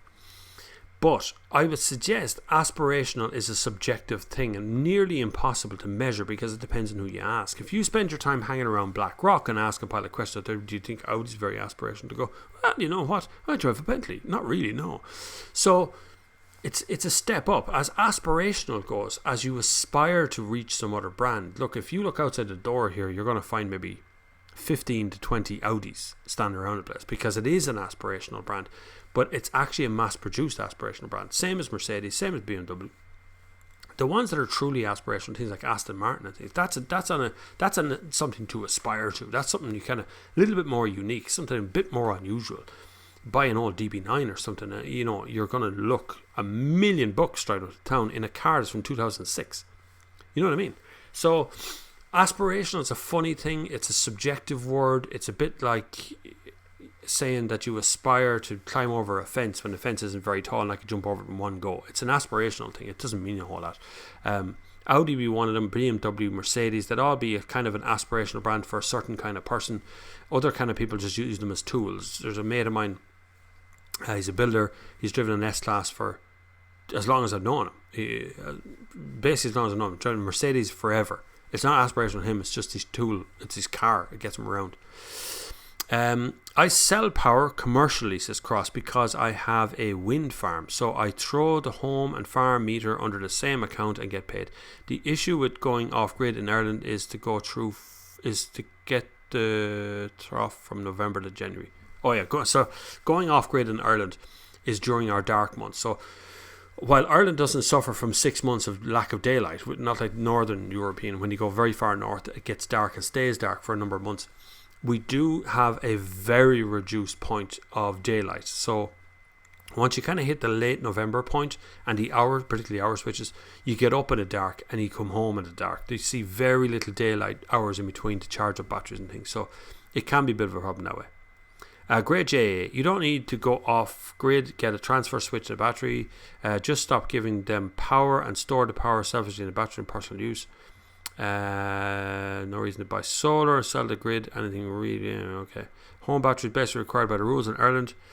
Anyway, we also have stupid restrictions on inverters that can be used. You need to have special Irish certification, which is no one bothers to get. Didn't even know you had to have certification. Not terrible. We so little knowledge here in Ireland and so little information coming into us from the right places. From uninterested parties, people who aren't invested in the whole business. Kalmutzens with lots of Z's. As more and more people are leaving the cities, well, that's not true. According to many studies, by 2030, over 80% of the population of the world will be living in a major metropolis city. And yeah, that's just me. More and more people leaving the cities. How do you see the mobility of the future? Owning cars in cities might not be any more necessary. Car companies will sell less. Industry will change. The industry is changing right now. This minute, the industry is changing. So here's a blast from the future. And I've said this before, so it's not the first time. It's not something that I've just made up now at the moment, right? This is what I've said before, and I'm going to say it again. Within the next 10 years, you're not going to own a car. 10 to 15 years from now, owning a car will be bad as owning cigarettes. Right, it's just not going to be the same thing. We're going to lease a car. It's already happening. I predicted it maybe 5 or 6 years ago. What will happen is you'll pay a fee to a management company. The management company will deliver whatever car you want to drive this week outside the front door. You drive that any way you want, and you hand it back when you're fed up with it, or you just use it whenever you want to use it. A bit like a rental car, but on a kind of a longer turnaround scheme. And you have a choice. So this week I want a Ranger Raptor because I'm going to drive up a mountain somewhere and go camping. But next week I want a Mini because it's just me and I'm only going to be driving to and from work. In most metropolis zones, you're definitely going to have no-go areas. And by no-go, I mean you will need a special license to get to that area, and to drive in that area, you will just either be completely restricted unless you're public transport, or a taxi, or an autonomous taxi. That will be all that'll be able to enter certain areas, and cyclists. And this is very short term. This is not far away. This is already sort of happening in Paris. They're already at it. They're kind of at it in Frankfurt. They're dabbling a little bit here and there in Barcelona. There's a little bit going on all across Europe. If you travel enough, you actually start to see it happening around you. So you can actually see it coming. Now, I was at a very interesting trip a few months back. For the metro in the UK. I went over to France and I was with Renault Group, not Renault, but Renault Group, and we talked about autonomous cars, talked about Renault Zoes. There's a video there on the channel as well about it. We talked about how Renault Zoe was changing to be a taxi and all kinds of things that was going on, and that's a group movement that's going forward, and they're putting pressure on the government to make this happen. So they'll section off a big chunk of the place around the ID3 off, and that'll be the end of it. That's it. There'll be no more driving in among that section unless you're an autonomous car. That's what'll happen. But there isn't less people moving out of cities. There's more people moving into cities. Right now, 30% of the population of Ireland lives in Dublin, in its area, and can't get homes to live in. And you can't really drive around a city that easily already. It's already a problem. So it's already happening. Car companies are already making adjustments, getting rid of people. 6-7 years ago, Peugeot dumped 18,000 employees overnight. Did it overnight just to get themselves out of trouble. Citroen did the same thing, similar, not as big in numbers. Nissan did it similar. in the UK. They got rid of a pile of people. They've closed plants. Ford have closed plants in the UK. This is not just Brexit moves. This is other things that are happening as well. This is industry forecasting. This is guys like bean counters in the background that are counting up in 10 years' time we won't need to make any more engines. We won't need to make these kind of chassis or whatever. Just getting rid of people. So this is a difficult point for the car industry and for the world of transport, because we're in such a time of change, and it's going to be a weird few years that are coming at us. A very weird few years over the next 10 years. And I'm at this nearly 10 years. So over the next 10 years, I don't foresee a job for me going into the 10-year future unless I become a yes man, like a lot of the rest of them, just standing back going, oh, yeah, this is very good. The newest thing is always the best, isn't it? The newest car is always the best car. We can't be criticising cars. We get no more cars. Unless I become one of those, it's the only way I foresee a continuation of a job. Don't forget, this channel is completely independent. I'm not supported by a newspaper or by a publication, a big publication like some of the other channels where they're supported by the Independent or the Irish Times or whatever. They're supported by them. They get paid anyway, whether they make videos or not. I make entirely my own videos. Nobody tells me what to say or do. So it's quite nice in that respect. But it also means I have to be totally independent on everything. Jesper Kint says, when is the new Renault Zoe coming? There's a launch of the Zoe coming up as far as I know. I'm not invited on it. It's in Sardinia, I believe. I've been in Sardinia a few times, but it's coming out. It'll be 2020. It'll be probably in the showrooms, but it'll be you'll see it here before that, but it'll be coming out for 2020 launch. I keep your powder dry on a Renault Zoe. Even when it comes out, hold fire, because Zoe was very early into the market and it's made good inroads, but it still wasn't quite right, and I'm not sure Renault have done the right thing with it this time either. Until I've driven it, I won't come up with an opinion. But Jesper, it is out this year. There is a launch in the next couple of weeks, and I won't be on it. I wasn't invited. A stupid thing is Irish certification for these things is less demanding than the existing European standards, which everyone has already tested for, says Cross. Grey J says, I would just break the regulation then and tell him you're an innovator. That's a conversation between two people. We is at one another if you don't want. And it's okay. Cross says, good afternoon, Bob. Afternoon. Operator Hoot says, good afternoon.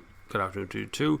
Anders says, thank you for having this time for answering our questions. Greetings from Sweden and greetings from Ireland. I give this time over every Sunday more or less. Well, this is another season of it now, so I'll be back on pretty much every Sunday running up to Christmas, and then we take a little tiny break. I usually do a live Sunday service around very close to Christmas, however it falls, the Sunday before Christmas, but that usually rounds it off until back into January. So I take a little break, and then sort of mid-January or early February we start up again, and we do another run of the Sunday service. We will have a live meet-up, actual live Sunday service, where you can drive to here or I will drive to you or whatever, and we meet up as a group again, because we did that a couple of times and it was really cool to meet you all there and to do a live Sunday service. So it'll be a bit of crack to do that. I honestly et al are making nothing. I know I was talking to a woman from my honestly the other day, and they were saying it's cost them a bleeding fortune to have the rapid chargers in Ireland, that they are making zero. It's not even breaking even, like. Anyway, Ionity 4 to 8 rapid sites cost nearly €1 million to build and connect to the grid. They are not making 1% a year back at €8 a charge. Wouldn't exist without car makers' money. And my wife's put the kettle on, and she's currently making faces at me in her nice way. €8 for a charge. That Ionity charge is not actually that bad, but if you came there with like 10% of your battery left and charged up to full, that's £8. But if you came there with 95% of your battery still in one place and clicked in, it's still €8. So the charge is not the same. I'll have a coffee if you're making one. Yeah, please. Just a cup here. This is great. You can talk. It's okay. We talk silent. We're telepathic, myself and the wife. Telepathic. We literally look at one another and know exactly what we're thinking. Patrick says, Formula 1 is mighty, lads. The actual race, great stuff. I wasn't watching. Don't be drawing my audience off to the Formula 1. Shh. As I said, I'm the only live stream in Ireland that competes with the Formula 1. I should ring the Formula 1 and ask them some questions here, lads. Be serious, like, come on, Formula 1. Send me some money and I will stop competing and taking all your audience off you. Take me snap. What? How soon can we see fully charging an electronic car within the length of time it takes to full petrol or diesel car? Okay, so how fast can we drive it? We've already had Porsche do very rapid charging their Taycan last year. I saw the thing they built in Germany. You're talking about 10 minutes to full from empty, and I've seen quicker. There's some restrictions to all of this. There's an awful lot of kind of messing around and testing that has to go on there as well. Thickness of cables, temperatures and things outside. This is the same problem we have with petrol when it started off first. If you look at where petrol started, petrol and diesel and peanut oil and stuff, diesel engines were designed to run on peanut oil, and they couldn't get peanut oil, so they started running on diesel. You used to have to buy petrol in a chemist. There was no petrol station. So this is all kind of ramping up. It's all coming. It's just not here yet. The faster you want to go, and the faster you want to charge, and the faster you want to do something, the more expensive everything becomes. It's exactly the same as flying airplanes or sailing boats or driving cars. The faster you want to get somewhere, the more expensive everything becomes. That's always the same. So if you're looking to see how fast we can charge cars now, we can charge in our current cars we have 100 kilowatt, 50 kilowatt. They're definitely there. They're definitely in the standard range right now. Depending on the size of the battery, you could be charged up pretty much to full in 20 minutes, 15-20 minutes on some of these 100 kilowatt ones. Beyond that, we're going to have chargers that can go faster than that as well, but they, I think, will be fairly rare and in the extreme. Tesla chargers can charge fairly rapidly as well. It's all down to what you're willing to put up with. Generally speaking, when I have an electric car here, I don't really charge it that often. When I do, I charge it overnight on a 7.4 kilowatt charger that's there from EV Box, put in by Mulher Electrical here in Portlaoise. So, and I used to have a 3.3 kilowatt charger, which was there from the ESB. That was able to charge as well. It's all down to patience and how often you want to charge. I just charged once or twice a week. Was it twice a week or something? Kia Soul, I think I charged twice in the whole week. One of them was a test charge that I want to see how the charging operates rather than I needed a charge, and the other one was just because I was bringing it back the next day. Anyway, so you don't have to charge very often. It's not like a petrol engine. You could drive around for 2 or 3 weeks in a petrol engine depending on your mileage. Have you heard of the yacht Black Pearl? I've heard of the yacht Black Pearl from the movie thingamajig. I haven't heard of a real yacht Black Pearl. From what's that movie called with Johnny Depp in it? Cars of the Caribbean. That's got a Black Pearl in it. Isn't that the yacht Black Pearl? Eric Rochard. The Greenway here in Waterford is a great place for cycling or walking. You're in Waterford, eh? You can go straight from Waterford to Dungarvan with no worries about traffic. I think that's what they're referring to in that article. Yes, I think it is. Yes. It is, yeah. My wife says yes it is. She's read the article from start to finish. And yes, that is what they're referring to in that article. And I'll be down to cycle at some point. I'll bring the kids and the wife and we'll go cycling down the Waterford ways. But I just spotted that in the Cara magazine. If you're on an Aer Lingus plane over the while, it's the one, the front cover has Fontaine's DC on it, which is a band that I was patroning a little bit over the last few years. They've been around for a while. I'm subscribed to their YouTube channel for the last 3 years or 4 years, whatever long it's been there. Ram64 man says with the Model X, its range, body panel alignment and changes gen quality compared to the new boys. That's a big thing. That's a big criticism Tesla's had as well, is that their shut lines and fit and finish and stuff is not up to the standard of their price. And to some degree I'd agree with that. Once you drive a Model S and then you get into an Audi e-tron, okay, so the range is a lot less than an e-tron, but you realise what a real car company is making cars for 100 years. You realise what a car company is capable of very quickly, or you get into the Mercedes EQC or any of those cars, you kind of get in and go, yeah, this is definitely a car that has been thought about to be an electric car. Whereas Tesla are more of a sort of an electronic company that make cars. They're very, very good at the software, at the integration, at the names and the kind of cutesy names like, the ludicrous speed or any of these kind of things. They're good at that sort of stuff, and the marketing end of it's very good. But when it comes to the actual car, they tend to be a little bit of a letdown. But it depends on what your needs are. I mean, look at Robert Llewellyn. He was glowing about the Model X and the Model S. He bought one of the bloody things. That's how much money he has. That's how much money he makes from a YouTube channel. He bought a Model S. And he's gone all Tesla. So, but then he's an evangelist. He's not a critic. He's not a reviewer.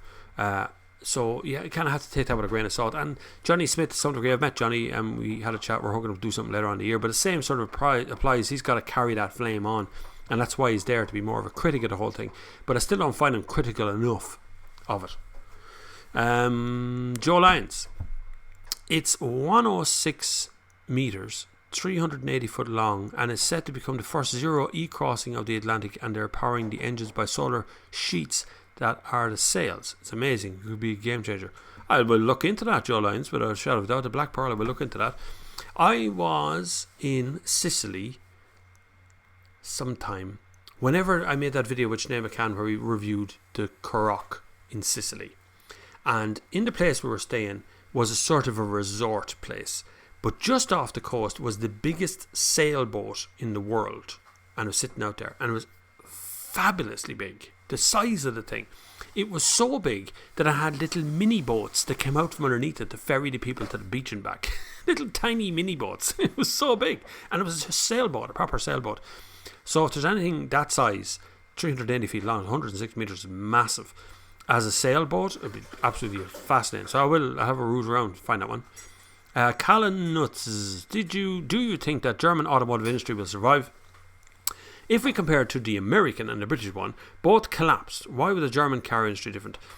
The Germans are fascinating when you start rooting around. They have a great sense of humour. The Germans have a lovely sense of humour. I know people think that they haven't, but they have. They're very funny people with very weird attitudes, but they work really, really hard. Like the Irish, we work really hard. We're held up as being these alcoholics that go to the pub the whole time. But in actual fact, we work all day and night. But the Germans are very similar. But the Germans have the ability of getting, if you've ever driven down the Autobahn or the motorway in Germany, and there's a wall of trucks as you're driving down, a wall of them, transporting goods all across Europe coming through Germany. From Poland to the Czech Republic and everything, they're all coming into Germany. Germans and the car industry there is a big business. A very big business. It's probably their second, if not nearly their first biggest business in the whole country. So make no mistake, they're not going to let that fail. They're not going to let that fall by any means. So they're going to support it. Volkswagen will be the group behind real big change. Mercedes and BMW will be in there too, both German companies. Opel will be in there attached to that as well, which attaches itself to France. So I don't think they're going to crash out the German car industry. I don't think there'll be a big end to it or a big dilution of it. I think BMW has found itself in trouble quite a bit. They were catering for a very different audience. That audience has shifted and they weren't ready for that shift. But they'll be back. They'll be strong. They got some reserves of money. The Italian car industry is falling apart completely now. Look at the whole thing. Lamborghini, Lamborghini, Fiat, Lada, Lancia, all these companies that used to be big in Italian, well, they're all kind of falling apart now. China is the world's biggest car consumer, but that won't last. I guarantee that will top out. They have been serving China for 8 to 10 years now. They built plants out there. They did everything they could to serve that market. What the Chinese did was they looked at all the lovely Audi A8s and then they built their own one. They just don't care. They don't care about how it looks or whatever else. It just has to be built over there. You actually continued. In China, biggest car market in the world, bigger than German, Britain and France market combined. 24% of new ICE car sales are German, but only 0.4% electric car market is German. China, here's how China works. So I talked to a lovely chap from LDV, which is a car company that is a Chinese car company. It exists in Ireland. They make trucks and buses, and SsangYong has an attachment in there somewhere, the car company, but anyway, whatever. LDV make light delivery vehicles, so they make vans and they make trucks and they make buses. They decided a couple of years ago in China that they wanted to make electric cars, and so what they did was they cleared a huge area of a football pitch, basically the size of Ballymun. If you think of the size of that part of Dublin, they just cleared that, and within 6 months they had a fully operational battery manufacturing plant, a clean room, fully operational, supplying car batteries out to the world in 6 months. That's the Chinese mentality when it comes to this sort of stuff.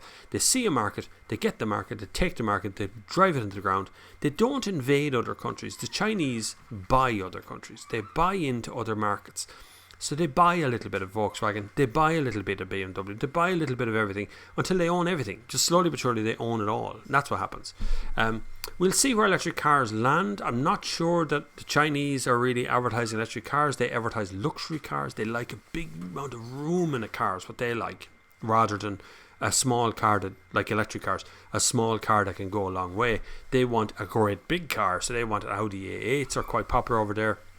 Mercedes S-Class, and they're actually elongated S-Class. These aren't just S-Class, these are long wheelbase S-Class is the popular car over there. So they're a very different breed, very different market, very different from over here.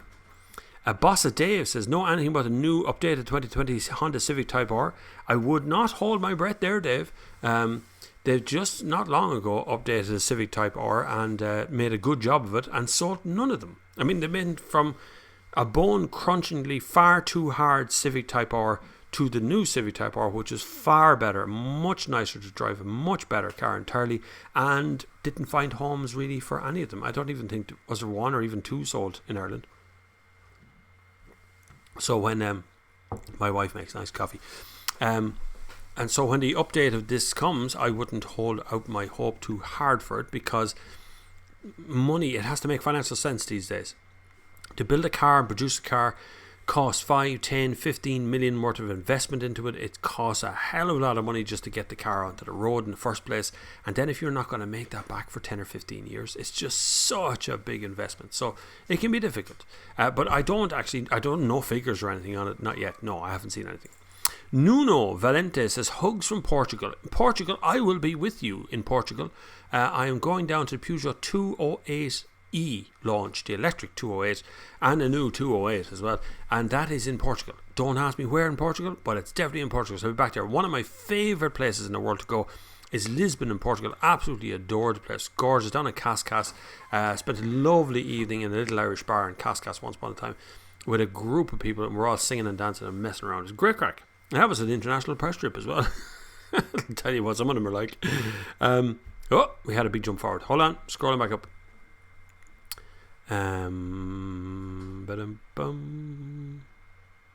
Adrian McCarthy's there. Hold on, say, nearly there. There we are. Adrian McCarthy. I'm buying a 2016 BMW 640D Gran Coupe. Your thoughts? Adrian, you may join the queue. I have had several people request would I know where they could get a 640D Gran Coupe. Very good friend of mine as well was looking for one. Anthony, he wants one too. So I have no problem recommending it. It's a great car, brilliant car. The Gran Coupe one is the one to have. I may have been instrumental in making that car such a desirable thing because the videos are very, very popular. But the 640D Gran Coupe is still one of my all-time favourite cars in any model of it as well. The new 8 Series kind of falls flat for me. The 6 Series is finished. The 8 Series doesn't replace it directly, but it's the nearest I can get to it now, and it falls flat compared to the 640D Gran Coupe. I need an 8 Series Gran Coupe is what I need, I think, to settle me gallop, and I want a new 6 Series Gran Coupe, which is very important to come out. I have no problem recommending it. Buy it. If you can find it, buy it and own it and love it, but be prepared to hold on to it. You're going to have to hold on. That will go up in price over time. That will go up in price, but you're going to have to hold on to it maybe 5 or 6 years at least. Robbie Boyle, the Sunday service, keeping me company on the drive from Dublin to Derry back today. Love the channel. Thanks, Robbie. Brilliant to have you on board. I'm glad we can keep you company. Keep your eyes on the road, don't mind you. If you can stop laughing long enough to actually keep your eyes on the road, it'd be great. But it's great to have you here. It's great to have all the people on the bus as well. I got 2 text messages there from a bus a second ago, or not text, but tweets, or whatever you call them, from people on a bus who are listening as well. So whatever bus you're on, thanks. Let me know what bus you're on and I'll give them a shout out. It's a great, this Sunday service has become something massive over time. It's been brilliant. It's humbling as well that just a little guy sitting in Portlaoise on a Sunday can keep you occupied for this long.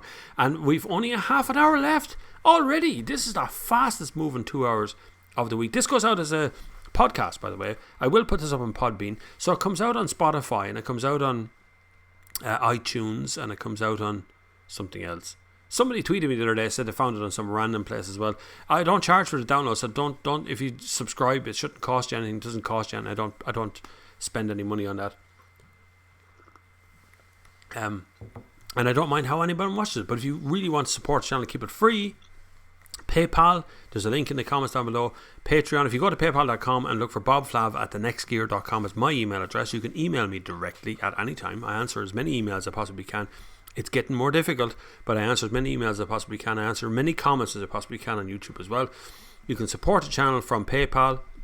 You can go over to Patreon, what was called, and support it there as well for just like £2 a month.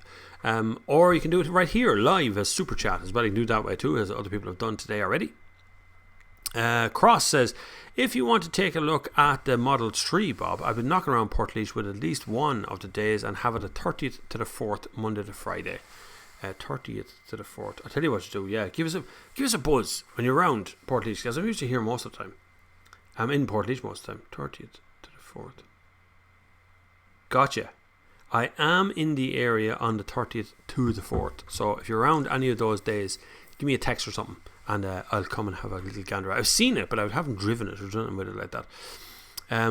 Nuno Valente says, I don't know if this question has been asked or not, but here goes. Take a deep breath now. Here we go. What are your expectations for the new VW i3? What I want from the i3 is a long-range, useful 5-door hatchback like the Golf that is capable of taking a CCS charger, not restricted CCS, so over 50 kilowatt hour charger. And I also want it to be not a technological marvel, just a good, honest electric car, very similar to the Kia Soul. I want the range to be 500 kilometers, 450 to 500 useful kilometers. I'm expecting a lot from the ID3 because Volkswagen have been building it so bad they created their own YouTube channel, they created their own website, they started taking pre-orders on it the whole show. So they built it up, so I want the best from it. What I'm expecting to get from it is a short range 5-door hatchback, because batteries are a problem. That's getting batteries for these things is massively difficult. I just can't make enough of them. They just can't. Nobody seems to be able to do it. Brian O'Donnell, hi guys, just in for a bit busy week here in Cork. Bob, what's your thoughts on the ECU remapping? ECU remapping is it's fine, right? Get it done by somebody who's been recommended to you by somebody who's had it done. That's the best way I can say it. You can buy things on Amazon to remap your ECU yourself, right? So generally speaking, if a car that you have has 150 horsepower, it's been tested to 200 horsepower, particularly in the Volkswagen group or in one of those kind of German groups where that same engine comes out with 2 different horsepowers. You've seen this before. Some of the diesel stuff and some of the petrol stuff does this, right? So what they do is they release a 180 brake horsepower S-line version of it and 140 horsepower with the same engine. They just detuned one or the other for fuel economy. So ECU remapping is fine.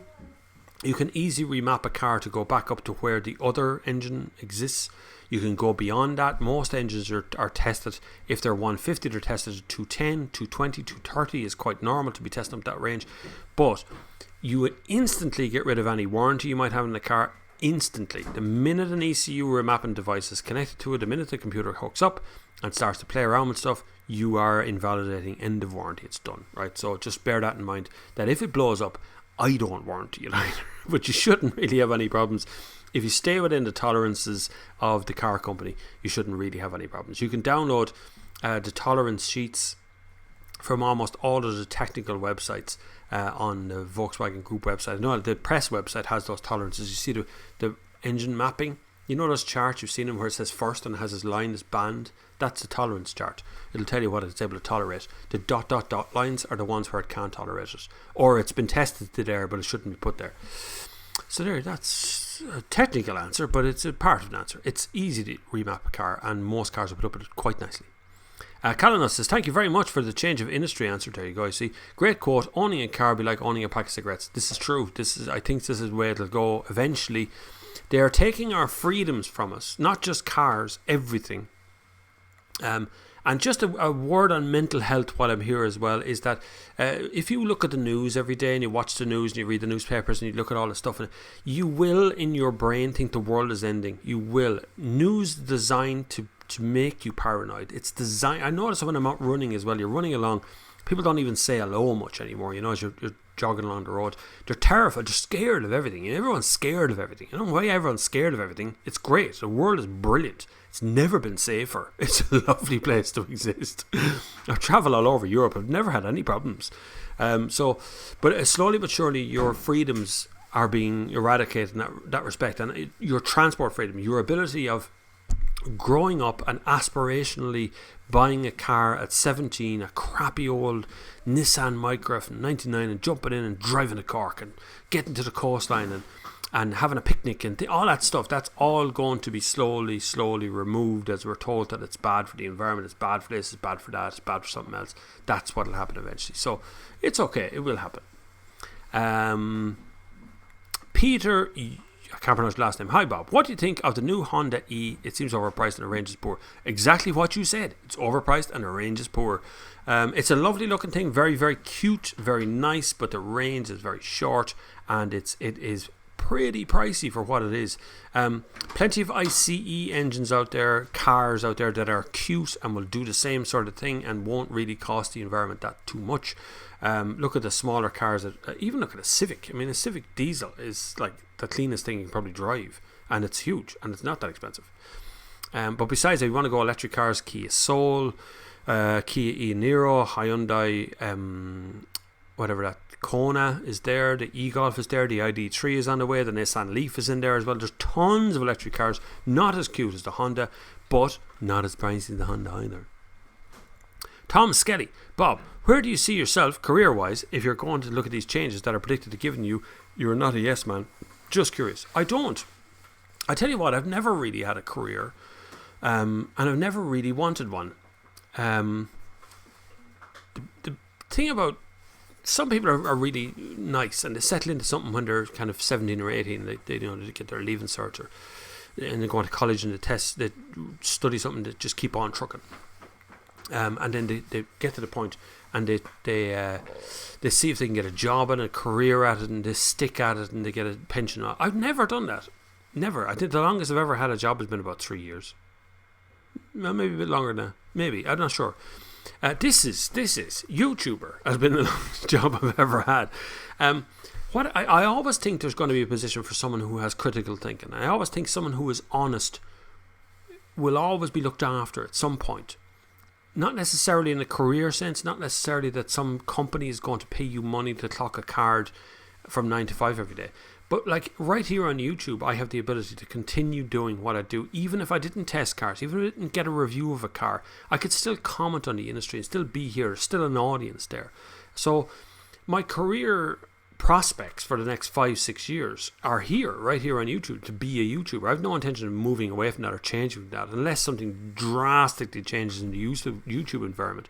At the same time, it's very easy when a car company comes at you and goes, listen, would you do a bit of marketing for us? And they go, yeah, sure. And they offer a gigantic amount of money. It's very hard to turn that down for anyone.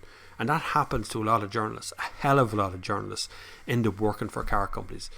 A lot of journalists work for football associations, for charitable organisations, because it's very easy to move in there and do the marketing thing and write articles and all that sort of stuff. So as it is right now, what I'm doing is I'm working on this channel. So I work on this channel and I do marketing for small businesses. I don't do marketing for cars, but I do marketing for small businesses. So if you're a small business and you're looking for a marketing person, you hire someone like me to do a little bit of marketing for you. I don't work exclusively for one company. I do a little bit here and a little bit there, and you pay retainers or you work out a standard fee for a day's work or whatever it is. And I look after marketing for solicitors and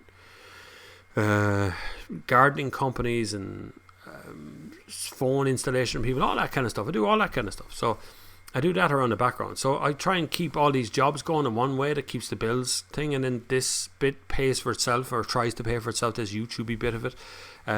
Tries to support that part as well, so I don't have to look at a car, or I walk into a press conference, I can ask the awkward question because I'm not looking for your advertising money. So if you look at the normal industry, the way it works is you're a newspaper or whatever it is, a magazine, newspaper, website, whatever. You try and get the free car, you try and get on all the trips, and you try and get 3 or 4 grand's worth of advertising out of one company. The relationship there sours at some point.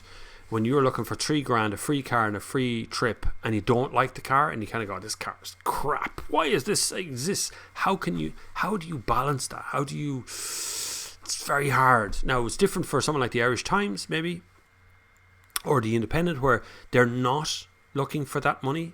The journalist, there's an advertising department that looks for the money. The journalist does not talk to the advertising department often. It can be muddy at times, depending on what you're doing, but often they don't talk to each other. So, but it's different for a small publication, little small magazines. So why magazines don't live long in Ireland. If you're thinking about starting a magazine, they don't live long here. Because it's very hard to gather that money. There's a lot of magazines in Ireland that are car magazines. They're total manure most of the time. They're just press releasey things, little box out. Best cars this year, 10 best cars were a lot of crap. Most of it's just written because they get ads from the car companies or from a watch company or related stuff. Haas, I hope that answers your question, Tom. Greetings, Bob, says Haas. Thank you very much. Cars. Someone's got to name cars. Anyway, is it wise to buy a first generation electric car from a manufacturer that has never made electric cars? Which car are we talking about? Any first generation electric cars will be all Nissan Leaf or anything. They're all car companies. Oh, you mean Tesla? Right, okay. First generation electric car from manufacturer. Well, Tesla have never manufactured cars before the electric cars. They only ever manufactured electric cars. And are they 10 years old? Really? Manufacturing that sort of stuff? So, I'd go after, look, a fool is very easily part of his money. If you really want to go off and buy a car that can only do 100, 120 kilometres on electric charge, good luck to you, because you'll be constantly looking for electric charge points and they're a pain in the hole.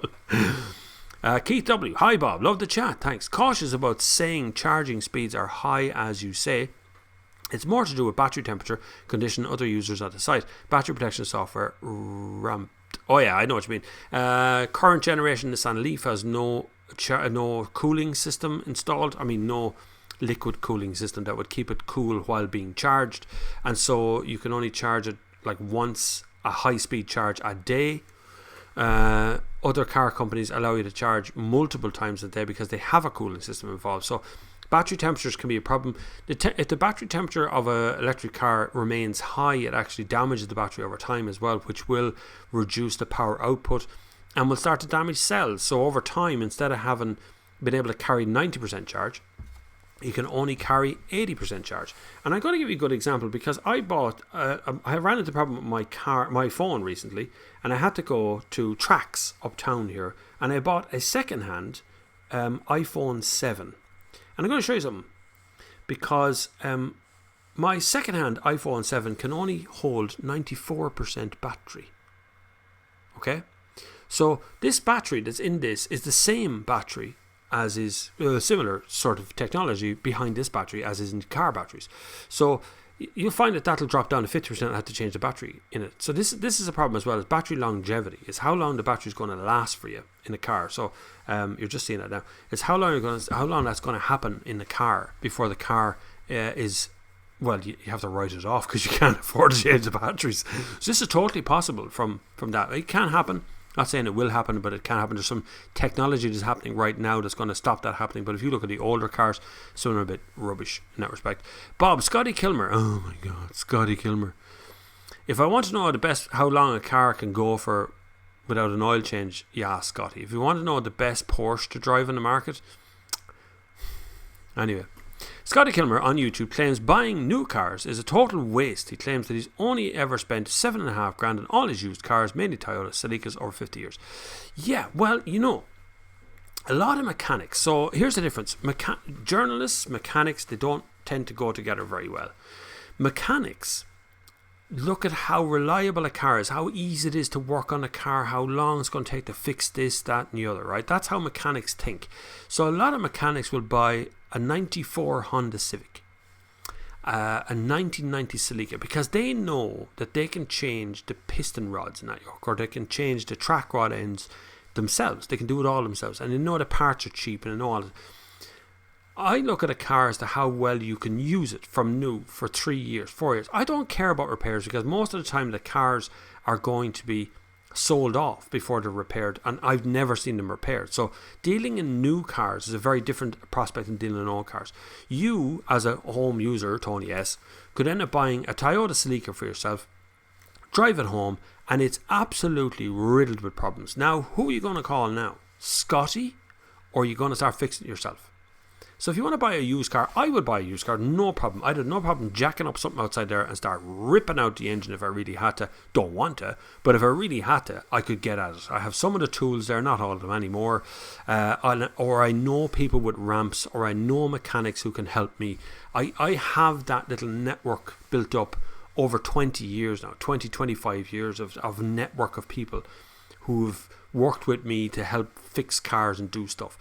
If you're starting out in life, you're starting out a 20-year-old and you go off and you buy yourself a Toyota Corolla or something, you might be able to learn on it, but you're going to have to learn all that sort of stuff. So $7,500 buying on used cars, plus $50,000 worth of equipment and tools and ramps and jacks and hammers and socket sets and all that sort of stuff. So $7,500 plus all his tools and his experience. So the alternative to that is to go off and buy a brand new car, and then you just, when the light comes on the dashboard, you drive it to a dealership and they fix it. So it's just a point. It's completely pointless buying a used car if you can't fix it. It's completely out of your field to go off and buy something that's as old as he's buying if you can't fix that car. If you're a mechanic and you buy an old car, you don't care. You can fix it anyway. Mark Turner Smith, don't know how long, been driving for. Did you ever drive a Mark 2 Scirocco GTX Scala injections with the Mark 1 Golf GTI chassis platform, running gear with a coupe body shell? I had a few. Not that I can think of. I have driven a Scirocco. Actually saw one this morning.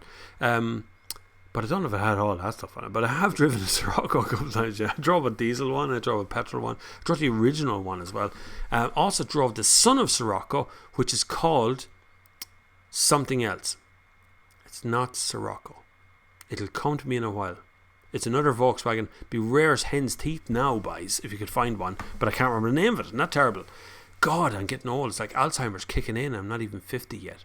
Anyway, Keith W. Battery protection ramps down quickly above 70% or lower depending on vehicle technology has to catch up yet. This is true, all the battery protection stuff. And the same applies for phones and things.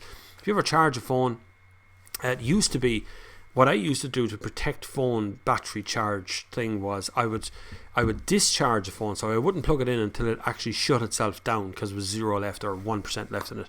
And then I'd plug it in and I'd let it run all the way back up to 100%. It kind of reset the battery and then it would go back up where it was. It doesn't work anymore. Batteries are kind of techie these days. They've got a memory now, so you can charge it to 10% and walk away, 12% walk away. It doesn't really affect the battery anymore, so it does happen. There's Cross answered the question. Technically possible to do 400 kilometers of range in 7 minutes right now. Just jump forward at me. Thanks very much. Including ramp up and down. Peak power 800 to 1000 volts at 500 amps. Not commercially viable yet, but I've seen actual EVs charged at 500 kilowatts. D Plumber Bob Llewellyn leased his Model S. He did not buy it. It was the same thing. Like, he's still leasing an incredibly high spec, really expensive car. And I know his entire house is done out because he did a video on it, on the Tesla Powerwall and all that sort of stuff. So, look, I'm not saying anything about Bobby Llewellyn. I'm just saying he's not a car journalist. He is a complete evangelist of an electric future at whatever cost. Do you understand what I mean? I don't mean he's not a good guy or he's not a nice guy. I've watched him for years on Crichton and Dwarf and all that. I've watched all that stuff, and I've watched all his old carpool gear. I was a big fan of his. But I think right now he is influencing a market, he is influencing government spending, and he's making big changes and he's making big waves in an industry that he doesn't quite understand how the rest of it has to catch up, how massive amounts of unemployment happen because of this change, how we need to be very slow, very deliberate in our moves in how we get from A to B, that we can't just go there and then just doesn't matter. I had a debate the other day on Twitter with a guy who said that it's completely unnatural for people to work. It was a tweet about robots. There was robots taking over to do this packing in the factory. There's hundreds of them, and they're all shifting about. This video made it seem like a brilliant, this is all so fabulous and future's going to be bright and orange. And I just said, what happens to the people? What job can people have if they don't want to be a computer programmer? Like, What do you do? Go chop down trees or something? What is the job? What is the future of jobs? And they say, well, people aren't designed to be working in a factory. People should be, they're designed to do more. You become a computer programmer, you become, techie or whatever. You go, what about people that don't care about computer programming? They don't want to be sitting. It's not natural for people to sit at a desk. It's not natural for me to sit at a desk talk to a camera. That's not what I was built for. I was built to be a hunter. The human race was designed for survival. We're very good at survival. That's why there's so many of us. We're very good at surviving in all kinds of environments and in all kinds of diet. But we are really traditionally designed to hunt, gather, and be up and active, not to be sitting around at computer screens for the rest of our life. So what is the next job? If all of these car companies don't make engines, don't make chassis like they used to do, don't make diesel, there's no tech going in that direction, what happens to those jobs? What happens to those thousands of people who now currently make money at researching how a piston goes up and down and the tolerances of getting better fuel economy? Anyway, just saying. End rant. Christopher Wayne, think Robert Llewellyn leased a Model S. God almighty, everyone knows about Robert Llewellyn. I'm sorry I opened my mouth about Robert Llewellyn. Robert, if you're watching, I'm sorry I opened my mouth about you. You're a very nice chap, I'm sure, but you know very little about the car industry. Didn't buy a stick up for the English. Stick it up for English. What's English? I would suggest it's probably Welsh. Llewellyn like. Hope people didn't mind my old car roundings too much. Like my old classics as much as following and approving the latest technology. I love old stuff as well. Trevor says, hi Bob, talking about the 640D going up in price, what do you think about the 430D? Any chance of it go up? It's going to take a long time for the 430 to go up. It will, but only when BMW stop making it. You follow what I mean? They've stopped making the 640. They're probably going to come up with another one eventually. So if he can get a Generation 1 640D, it was just like the perfect car of that moment and will escalate in price. The 430, not so sure. I have a funny feeling you might have bought a 430 and you're hoping you're going to get more money for it as time goes on. Not too sure that's going to happen, Trevor. Peter Chakarov. Thinking of buying next week the Seed SW. Wife has a whole 13% discount via IBM. Buy it. 13% discount is a lot. Quite a good deal. Everyone here in Central Europe has the Octavia Golf, but I find them actually boring. Agree? Yes, I do. Predictable. I won't say they're boring, but it's predictable. Like if a lot of people, same as round here, there's a hell of a lot of Volkswagen Golfs here because there's a Volkswagen dealer not far from here. There's a lot of Skodas here because there's a Skoda dealer not too far from here. But there's not a lot of Hondas, even though there's a Honda dealer out there because Honda don't sell that many cars in Ireland. So, if you want to be something different, you'd buy a Honda. There's a Kia dealer here in town. Kia Ceed would still be fairly rare. We'd buy a lot more Sportage here. So, yeah, Kia Ceed would be going, especially 13% discount is a lot to the price of a car.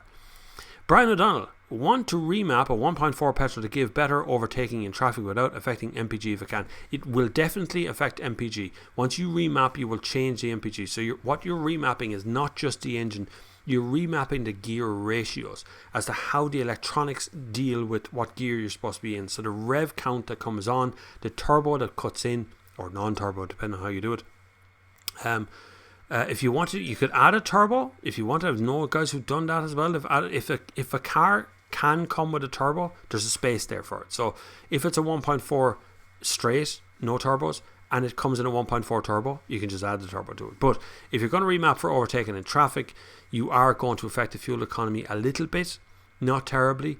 And whether it's going to be really that much of a benefit, extra horsepower is not great. It's extra torque you need to get speed up.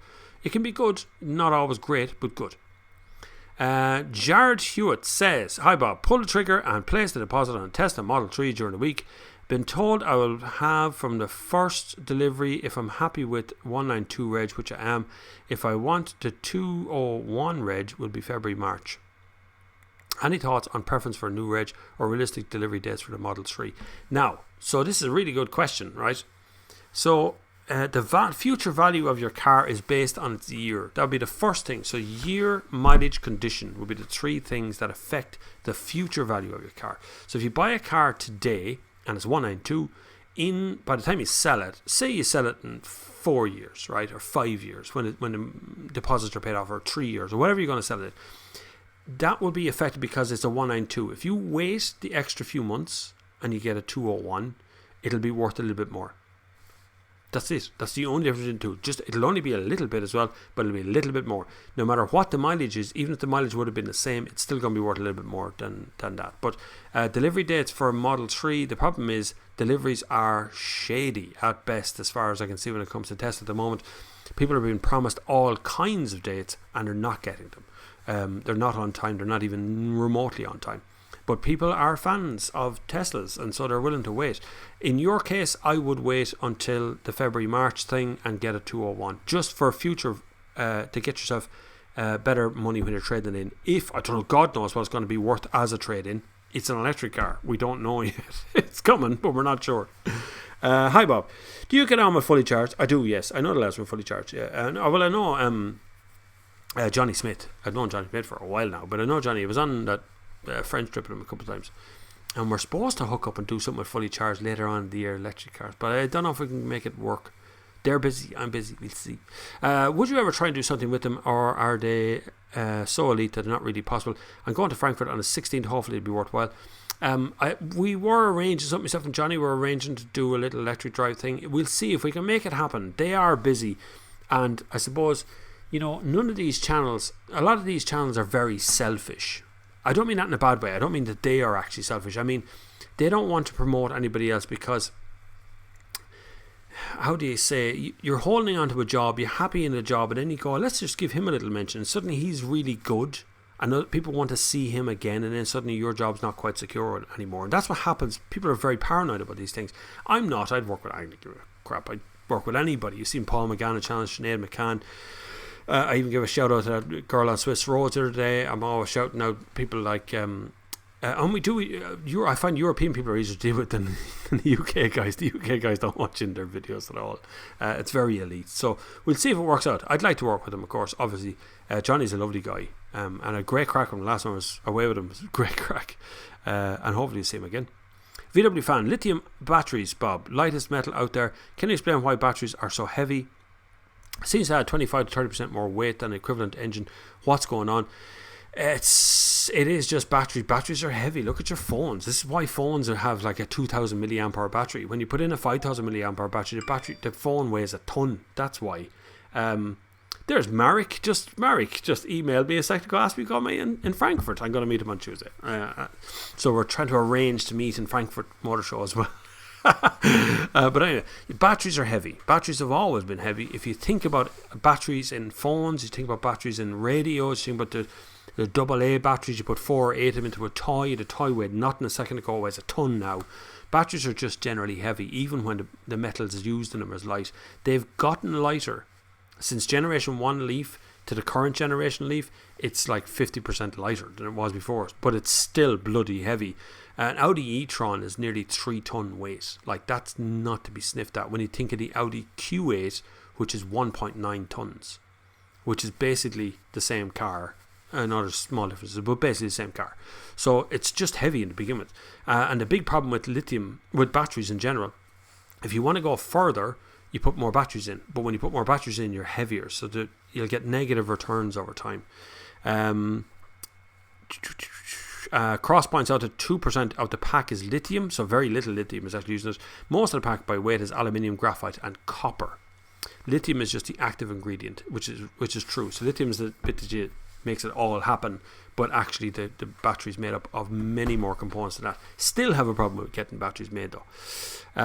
Trevor, I have a Ford. I knew he had a 430. You see, he wants the price of a 430D to go up. I have a 430D, but was going to change this year. I was hoping it was going to go up in price and hold on to it and trade it in for 640D. Peter says, thank you, no problem. That's how skipping forward. They are so materially dense because it's the surface area of the cathode and anode that's important. So you have as much surface area folders packed into the cells as is possible. Says Cross. Mark Turner Smith said, reckon the first generation modern 640s that launched mid 2005 was working in BMW dealer when they launched. May possibly be modern classic Trevor, but not newer BMWs. Correct. A word to the wise: if you're buying a diesel car from the last, couple of decades, if you can get one that's before DPF and before stop start, it's going to be more reliable than the newer ones with stop-start and DPF and more complicated gubbins underneath. Just bear that in mind. It's worth checking out. If you see something that has stop-start technology in it, just remember that old starter motor that has to do a lot of work under the bonnet to get the car started again. It's a bit different. More modern ones are a bit more different than that, but generally speaking, it's a little bit trickier than that. Get your last questions in now. We're running out of time. We're coming up to the hour, which is good. We're coming up to the 2 hours actually. It's 3:57. I'll stay here and answer your question though. It's fine. Don't forget to support the channel though. It's really good. It's very important. Super chat, PayPal, Patreon, any of those means, or just go buy something on Amazon using the link down below. You don't have to buy from that shop. Just buy anywhere on Amazon from the links down below. And I strongly advise, if your favorite channel has an affiliate link into Amazon, click the affiliate link. You can buy anything you like on Amazon. It does not affect the price you're paying, but that little channel gets a tiny cut from that. So even if you went to Amazon right now and bought an Apple Mac off it, I get a little cut out of that, even though it's not in my shop. I got you to go to Amazon in the first place. That's all they care about. Now, to get a good price to remap either in Cork, Tip or Limerick. 10 years ago I went to buy off of Brass Road. I think his name was Peter. That's a good trick. Shop around, but just bear in mind, get someone who knows what they're doing or knows the cars. Don't be silly and go off and get some harebrained scheme and get things done yourself. You'll blow the engine head off. Hairbras, BRAHS. I pronounced that funny. What do you think about the petrol and diesel cars being punished for all the CO2 emissions with higher taxes? And most of the CO2 comes from somewhere else, like the industry and heating and cooling. It's debatable about the CO2 thing. I think cars are responsible for quite a bit of it, but also I think there's an awful lot of other industry components out there that is actually quite a large amount of CO2. But cars and transport, it's transport rather than just personal vehicles. It's buses and trucks and trains and all them things that contribute to CO2. So if you take transport as a whole, it's probably 40, 50%, 60%, it could be any of those figures of the CO2 emissions, and CO2 is something we have to combat the whole time. Now, when you look at diesels and petrols, it's NOx. The problem is right now, people are buying more petrols than they were before, which are higher CO2, because they've been told that petrol will be, or hybrids or petrol will be the way to go, rather than buying electric, and they want to get out of diesel because diesel's bad, diesel's very bad. So people are buying more petrol, so we're actually making more CO2 than we were before. So it doesn't make any sense. Car companies are useless at getting the government to do anything, because the government don't care about car companies. And yet in this country there's nearly 15 to 20,000 people employed by the car industry directly. But that doesn't matter, does it? Anyway, Crosspoint's out there. The largest single emitter is transport in Ireland, which is true. But now it depends whether you think CO2 is really bad or CO2 is really okay. It's a gas, it's emitted by cars. NOx is a really bad one because that directly affects your health, your breathing, and possible for lung cancer and things like that comes from NOx. Mostly affected by cities. Agriculture, as Crosspoints, are actually after agriculture for the 2019 numbers, 22% of emissions is agriculture. But it depends on how you take agriculture, whether you're talking about cows farting or you're talking about their transport or their old tractors or whatever. There's a big, it's the transport industry around the agriculture doesn't help it either. Low power density is the problem with electric cars versus ICE. I believe plug-in hybrids are the answer for most people looking for cleaner cars for now. I'm not so sure. Plug-in hybrids don't really work, and the vast majority of people who buy a plug-in hybrid don't plug them in. They just drive as a hybrid. So they might have just bought a hybrid in the first place. And anyone who does plug in a PHEV all the time and makes the best of it should have just bought an electric car in the first place. So you might as well have done that, a few answers to each other. Right, I'm going to wrap it up because it's 4:01 p.m. Thank you very much for joining me again this week. You have been so cool and your support is massively appreciated. Thank you very much. Any support you can give the channel is always welcome. Anything at all, no matter what it is, no matter how small, no matter how big, no matter how you get it to me, it really doesn't matter. It's all about to support the channel and to give an independent voice for the consumer in Ireland and the consumer elsewhere as well. So it's very good to have you all aboard. Next week, like I say, I'm going to Frankfurt Motor Show tomorrow afternoon. I'm picking up a Model X as well, and I'll be in Frankfurt on Tuesday all day until late evening. So if I see you there, great. If I don't, I'm sorry I missed you. But then I'll be back as normal on Wednesday, and I'll be back here again for next Sunday's Sunday service, which will carry us into the winter months. Winter's coming. But hopefully you will look after one another and look after yourselves. But until the next time, I will see you on the far side.